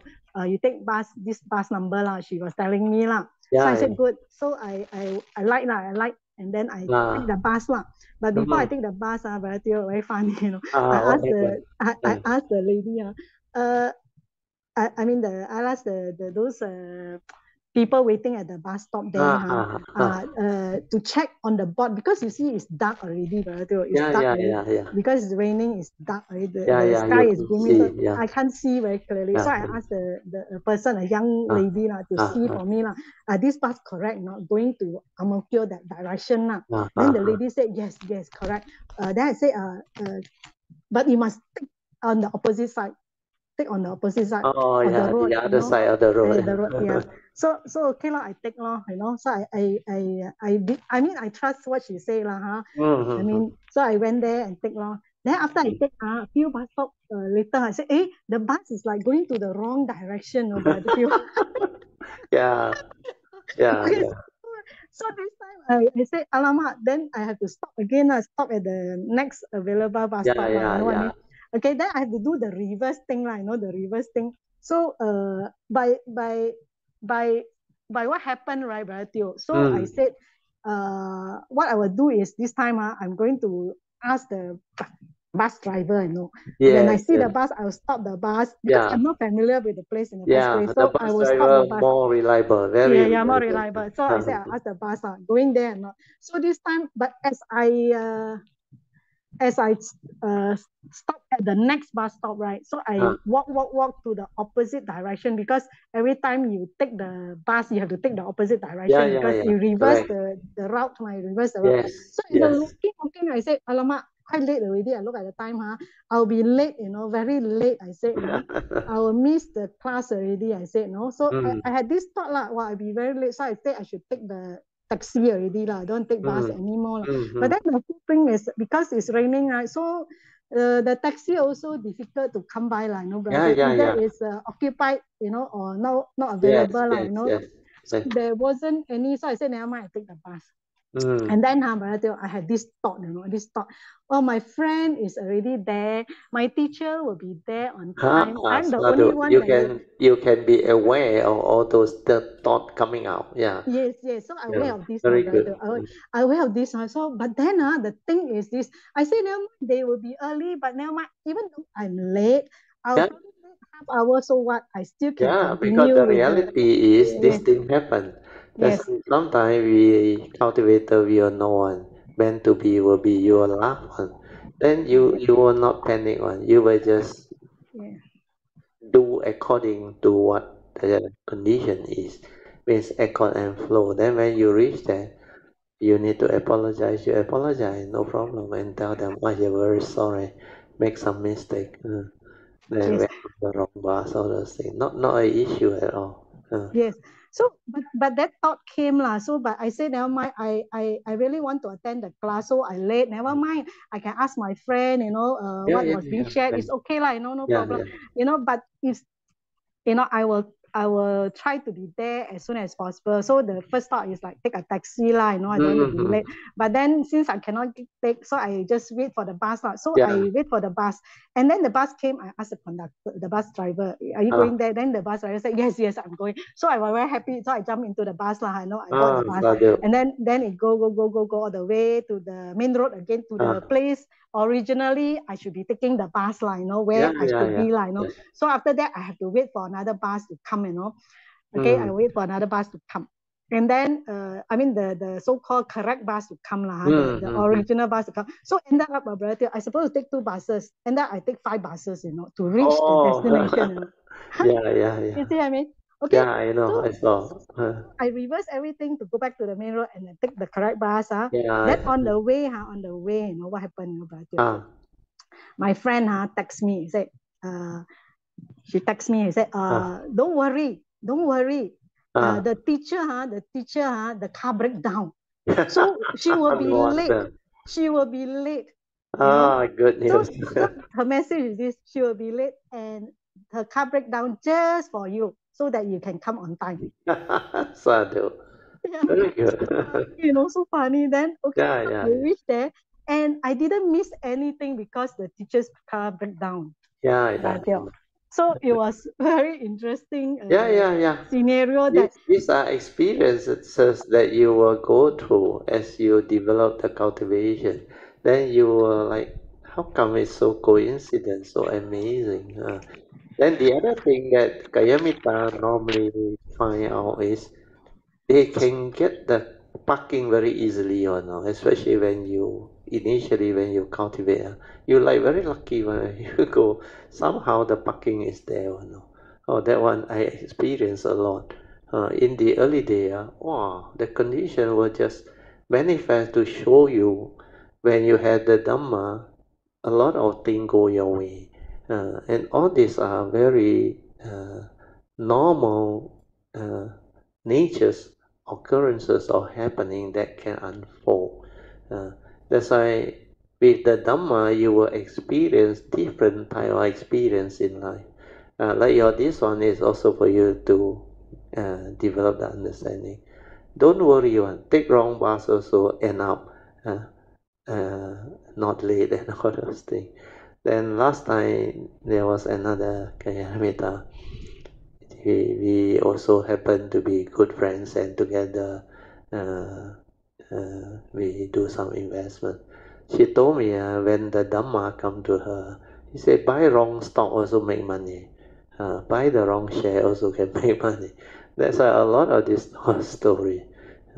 So once we take care of karma take care of the rest. So that understanding is very important. So good for you, Poh Cheng. Sadhu. Yeah, sadhu. So I guess it's like the Bratio said, when we take things without negativity, then everything will turn out to be normal back. Yes, you can reverse everything. Somehow like everything will reverse by itself. And without you doing anything, it reverse by yourself. Because and it will resolve the thing and settle the thing. Correct. It resolve it amicably, you know. Yeah, that amicably. you. That's why never panic, never fear, and never worry, never react to whatever happens. Just accept it.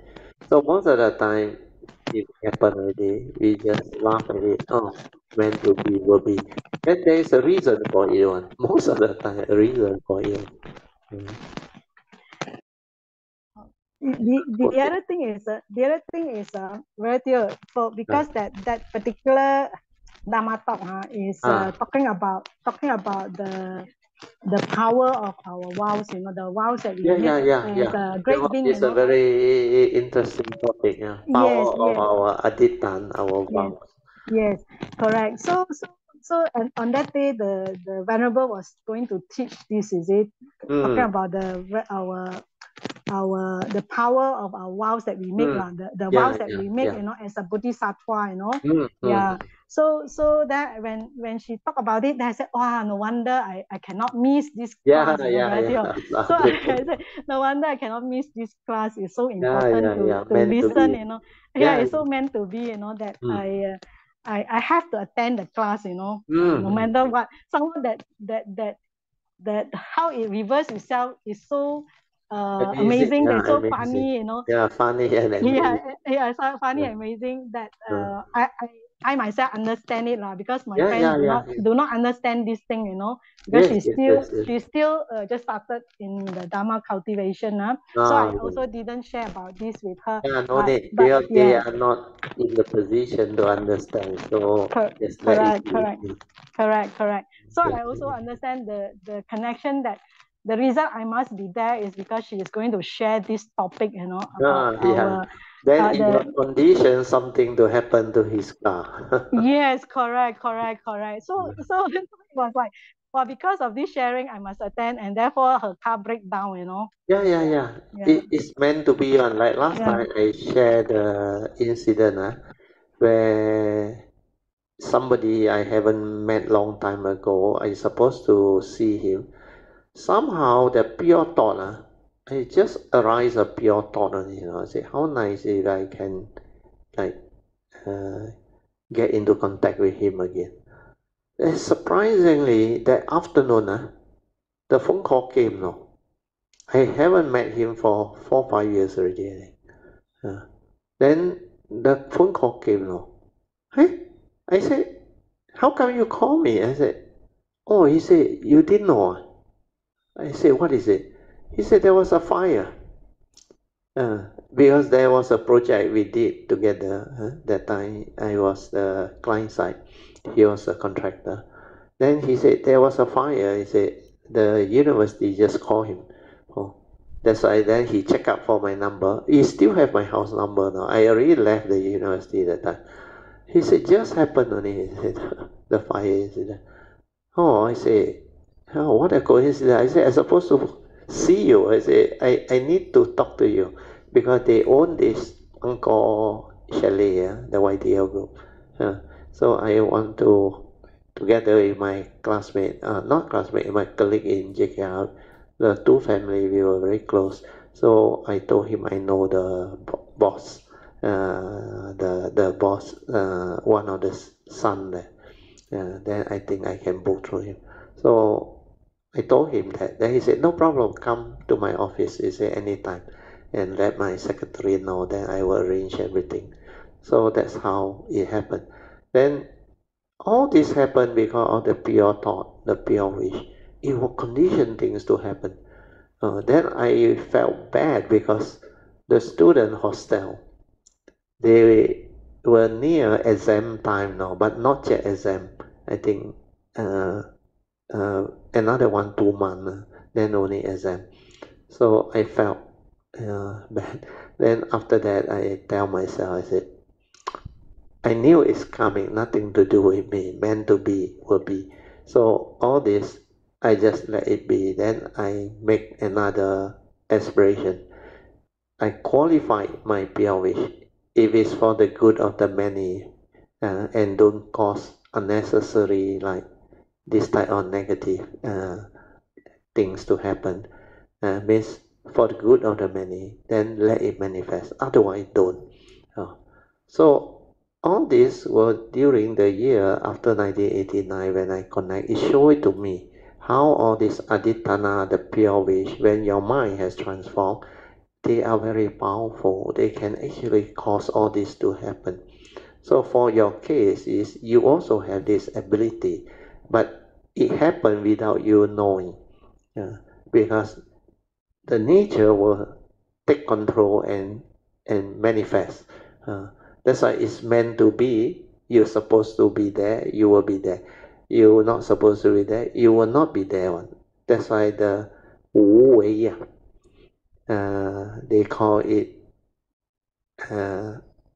no need to act, accord and flow. Means allow nature to manifest its condition. So you will not interfere, you will not do anything. You observe nature's condition, then you accord and flow. Meant to be will be. Then everything will unfold accordingly. That's why I realize the spiritual understanding, the spiritual law, that one is very consistent. Very consistent, very like amazingly beautiful. It will just unfold. And you will witness a lot of those things. Initially, of course, you are like very lucky. Kappa, everything like goes your way. Because this is Dhamma way. When you cultivate accordingly, following the Dhamma way, your whatever parami merge together with your understanding and also your karmic nature, your spiritual nature, they will actually support you. That's why the Buddha said, we are born of our karma, heir to our karma, conditioned supported by our karma, and we are what we are. So all this will unfold. It's within the spiritual field. And these are relatively very much more predictable, and you can sense it on the condition is like that one. It will unfold that direction on, and for the good of the many, all this. So it's part and parcel of the cultivation, part of the way for us cultivator to develop all this understanding. That's why after I went through 1989 onward, I saw a lot of these things. That's why whenever there is condition, I will share this so that you all can understand better. Very good sharing today, Poh Cheng. Sadhu to you. Yeah, sadhu, Bharatiya, for providing more understanding on this spiritual field, aditana, aditana. Aditana, yes. Aditana. But some pronounce as aditana. Aditana. The Thai word is aditan. They call it aditan. But the Pali one is aditana. It is our determination, right? It's our determination. Our affirmation based on power of truth or merits or whatever. We determine strongly. Then vow means we adithan and make that vow. And anyway, for me, I was determined to go for the class, but I didn't make any pure wish, whatever. No need. Your one is not that one like what I did. Because what I did was because I just come up with a thought only, because my nature that time was so pure, it become my pure wish. That you cause thing to arise, very amazing, That's why for your case is you want to attend and you don't want to be late. That one already manifests in nature's condition already. You no need to make a wish already. Because mine is impossible for him to see me on, impossible for him to contact me on. Then I came up with that thought, how nice if I can somehow contact him or he contact me. Just like that only, Then I forget about it. I don't even have any expectation of it happening. Then it show it to me, that it can happen. It can cause things to arise, and the only way for it to arise, well, I only did that project with him, no other project. Then, because of the fire, they call the company and they look for him. Then he replied, he said he will attend to it. Then he called me immediately. He know I very familiar. Then I told him, you don't worry. The university buy insurance for all their project, their property and all things. So they will claim the insurance. So what you need to do is you go and liaise with them and sort out things and then rebuild the whatever affected portion. So as far as the project is concerned, it's watertight. Nobody lose anything. We are the insurance covered. But the only affected people are the students who stay there. That is the only part. So a lot of what they call nature's happening or unfolding is actually beyond what the normal thinking mind can comprehend or understand, because it really very amazingly cause things to arise or not. It override all condition and actually trigger all or not. Because that project already, after I left the university, I already built 3 over years ago. Then I left 4 years. I think total about 7 years later only it happened. And that was the first time I heard about a fire happening in a residential hostel of the student. So all these are like meant to be. So you will start to see more and more of this project, which is part and parcel of enhancing your this bodhisattva way. This is what the Wu Liang Yi Jing say, the extensive exposure and learning means you develop extensive training and exposure of all this when you come during all the various segmented life as a bodhisattva, taking this way of cultivation. Then every of this life you will develop extensive exposure and understanding. Then all this can manifest, can unfold. And life after life you will learn. Life after life you will learn. That's why I say, I share with you all, a lot of the things that I come to know this life, I didn't learn this life. Then how did I know all this can unfold? Then when it unfold for me to see, then immediately my nature understand it's meant to be all things. That's why I can share all this with you all. So for those who don't have the past, even then when they unfold like your case, you know it's amazing. You know it's something like, wow, very like strange and like coincidental or whatever. But Dhamma is like that. That is what I want you to understand.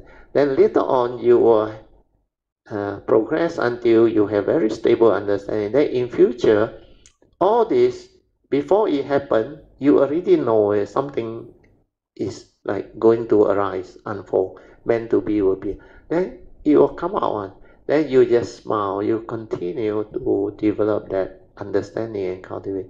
Then during that time, you will be able to share all this understanding with new people, with cultivator of the way who have affinity with you. And all this can manifest. That's why the Dhamma way is very beautiful, very amazing. So very good, Sadhu, yeah. Yes, the Dhamma way is really beautiful and amazing. And it can just unfold naturally without you without imagining that, anything. without us doing anything. And we cannot imagine that it can resolve itself so nicely, Correct. It's like cause things to arise on. Very strange. Yeah, the what you say, causing to arise is really, really very meaningful, true. It's so meaningful and based so on true, nature's law, and that's why it will happen amicably based on condition. And it's meant to be on. Very beautiful. Good. Brother, these words are so beautiful, like you said, causing to happen based on condition, nature's way, not any doing of your part, Yeah.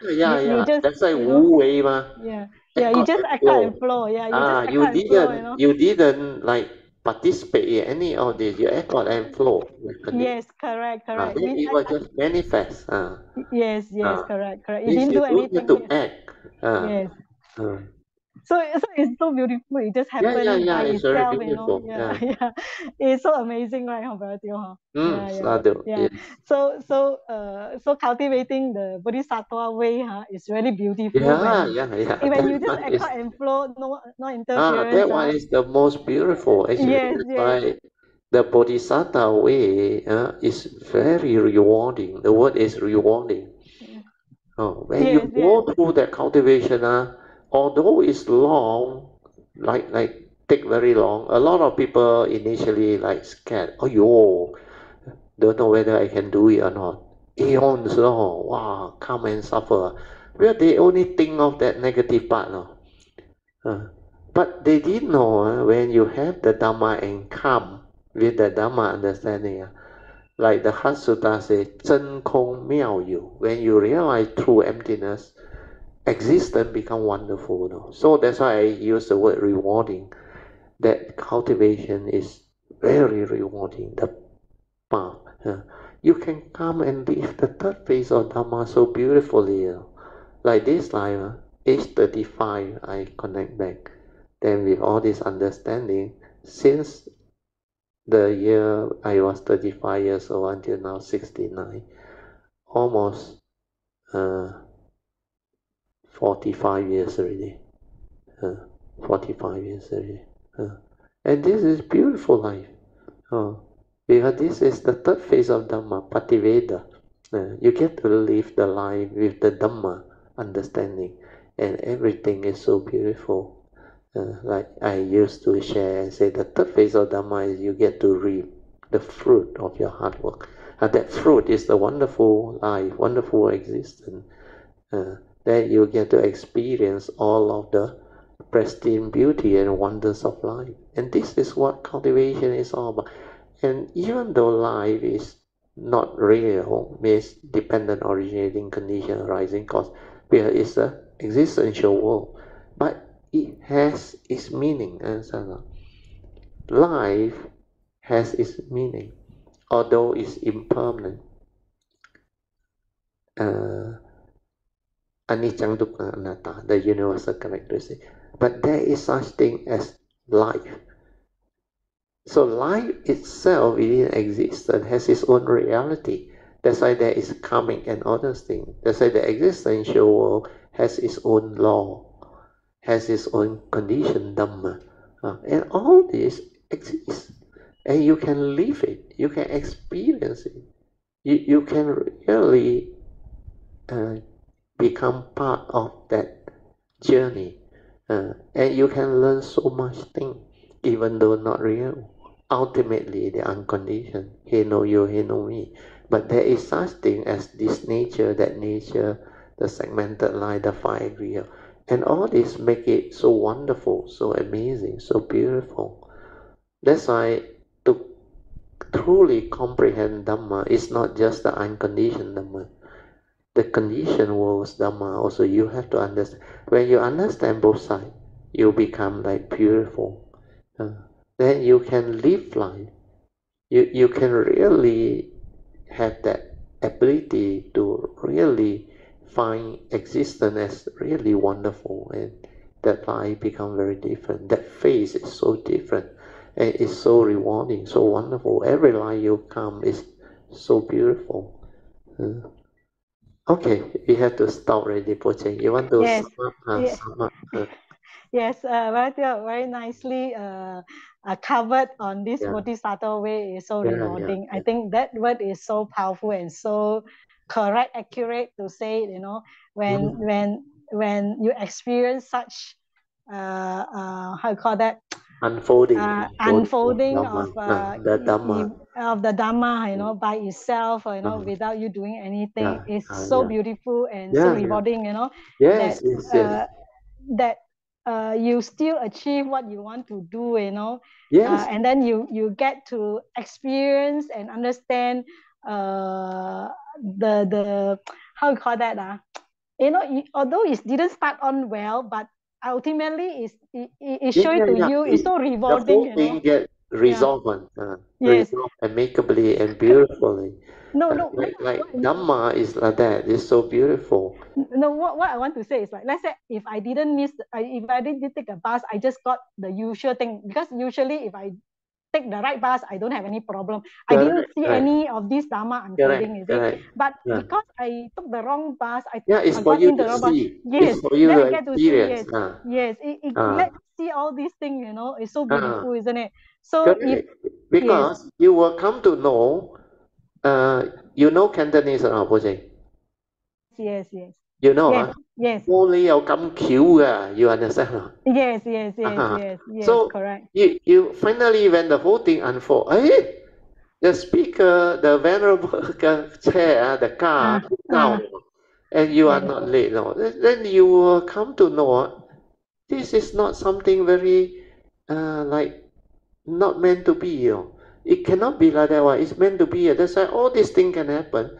That is for you to see. If you arrive early, half an hour early, and you wait and you heard the news, then it continue to delay, then it doesn't make you think, ayo, how come so going? You won't think like that one. But because you went on the wrong bus, everything, then you are supposed to be late. Then it turned out you are not late. It's for you to see. The cultivation is like that. Dhamma is like correct. Exactly, Brother Teo. Exactly, precisely. If otherwise, you won't learn one. Yes. I went through a lot. It happened in a different manner, different way. That I learned all this. That's why I can understand how it unfolds and how all this can be so amazing. So this type of sharing is very useful, very beautiful. Yes. Exactly, right. If it happened this way, then I can see the whole thing.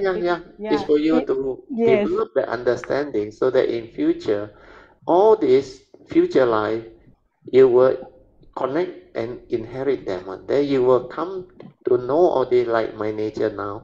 So that when it happens, you can understand what you no need like this life. You need to share with me, then I explain further, then you understand deeper. This is this segmented life learning. Then later on you will encounter your own understanding also. Then in future life you will inherit and you will have the understanding like what I am having now. And you can guide other people and share with other people. That is how it unfolds and manifests. Yes. So, Brother, after your sharing on the Wu Wei, the story, so I can see this thing, whole picture clearly, Brother. That's why you see what I mean? Yes. Don't panic, don't react, don't try to do anything. No point. Because nature is most beautiful. Because the ultimate decision maker is the Tao. The Tao decide, not the individual decide. So if you follow the Dhamma way, the spiritual way, it will manifest beautifully. But if you try to interfere, like that lady with the swordsman skill, she realized finally, although she achieved, but at the expense of a lot of his close loved ones, they died, they sacrificed. So no point interfering to actually get what you want may not be the amicable way to resolve things. That's why the Dhamma way to resolve things is different. So last time they also told me about the election, politics in Malaysia, all those things. Then later on, Kayamita come to know. Well, for me, I use my understanding to play my part. That's why after the class, we chant for the righteous king and ruler and government. So when you have that in place, then there is a possibility of transformation of the consciousness leading to a better world or a better nation and all those things. But if you go and encourage people, oh, you must go and demonstrate, you must vote this one, you must. All this is the thought, understand or not? Thought based. And it can lead to misunderstanding, riot, problem, and all those things. It's not going to resolve it amicably, but to resolve it amicably through the Dhamma ways, invoke power of merits after the class. Then for what? For the country, for the blessing of the people, for the nation, so that we will have a good government, a good king, a righteous government, a righteous king that will actually take care of the welfare of the country and the nation. And this is what Dhamma way is. Not the thought-based one that go and do all those things. Very good, Poh Cheng, sadhu. Thank you, Brother Teo, Yeah, for your sharing, Dhamma sharing. Appreciate, 感恩, correct, Amitofo. correct. Amitofo. Let us rejoice and we end. Lead already. Sadhu, sadhu, sadhu. Okay, let us share merits, starting with the Devas. Akasata cha bhumata devanaga mahindika punyang tang anumoditva cirang rakantu lokasasana itta vata camehi sampadan punya sampadan sabbe deva anumodantu sabba sampati siddhya idang me nyatinang hotu sukita hontu nyatayo idang me nyatinang hotu sukita hontu nyatayo idang me nyatinang hotu sukita hontu nyatayo devo vasatu kalena sasa sampati heto cha fito bhavatu loko cha Raja bhavatu dhammiko imina punyang kamena mame bala samagamo sattang samagamo hotu yawa nivana patiya sadhu sadhu sadhu. Okay, you all can now pay respect mindfully to Lord Buddha, Kuan Yin Bodhisattva, and all the worthy ones. Then we will end the whole sharing. Sadhu, sadhu, sadhu.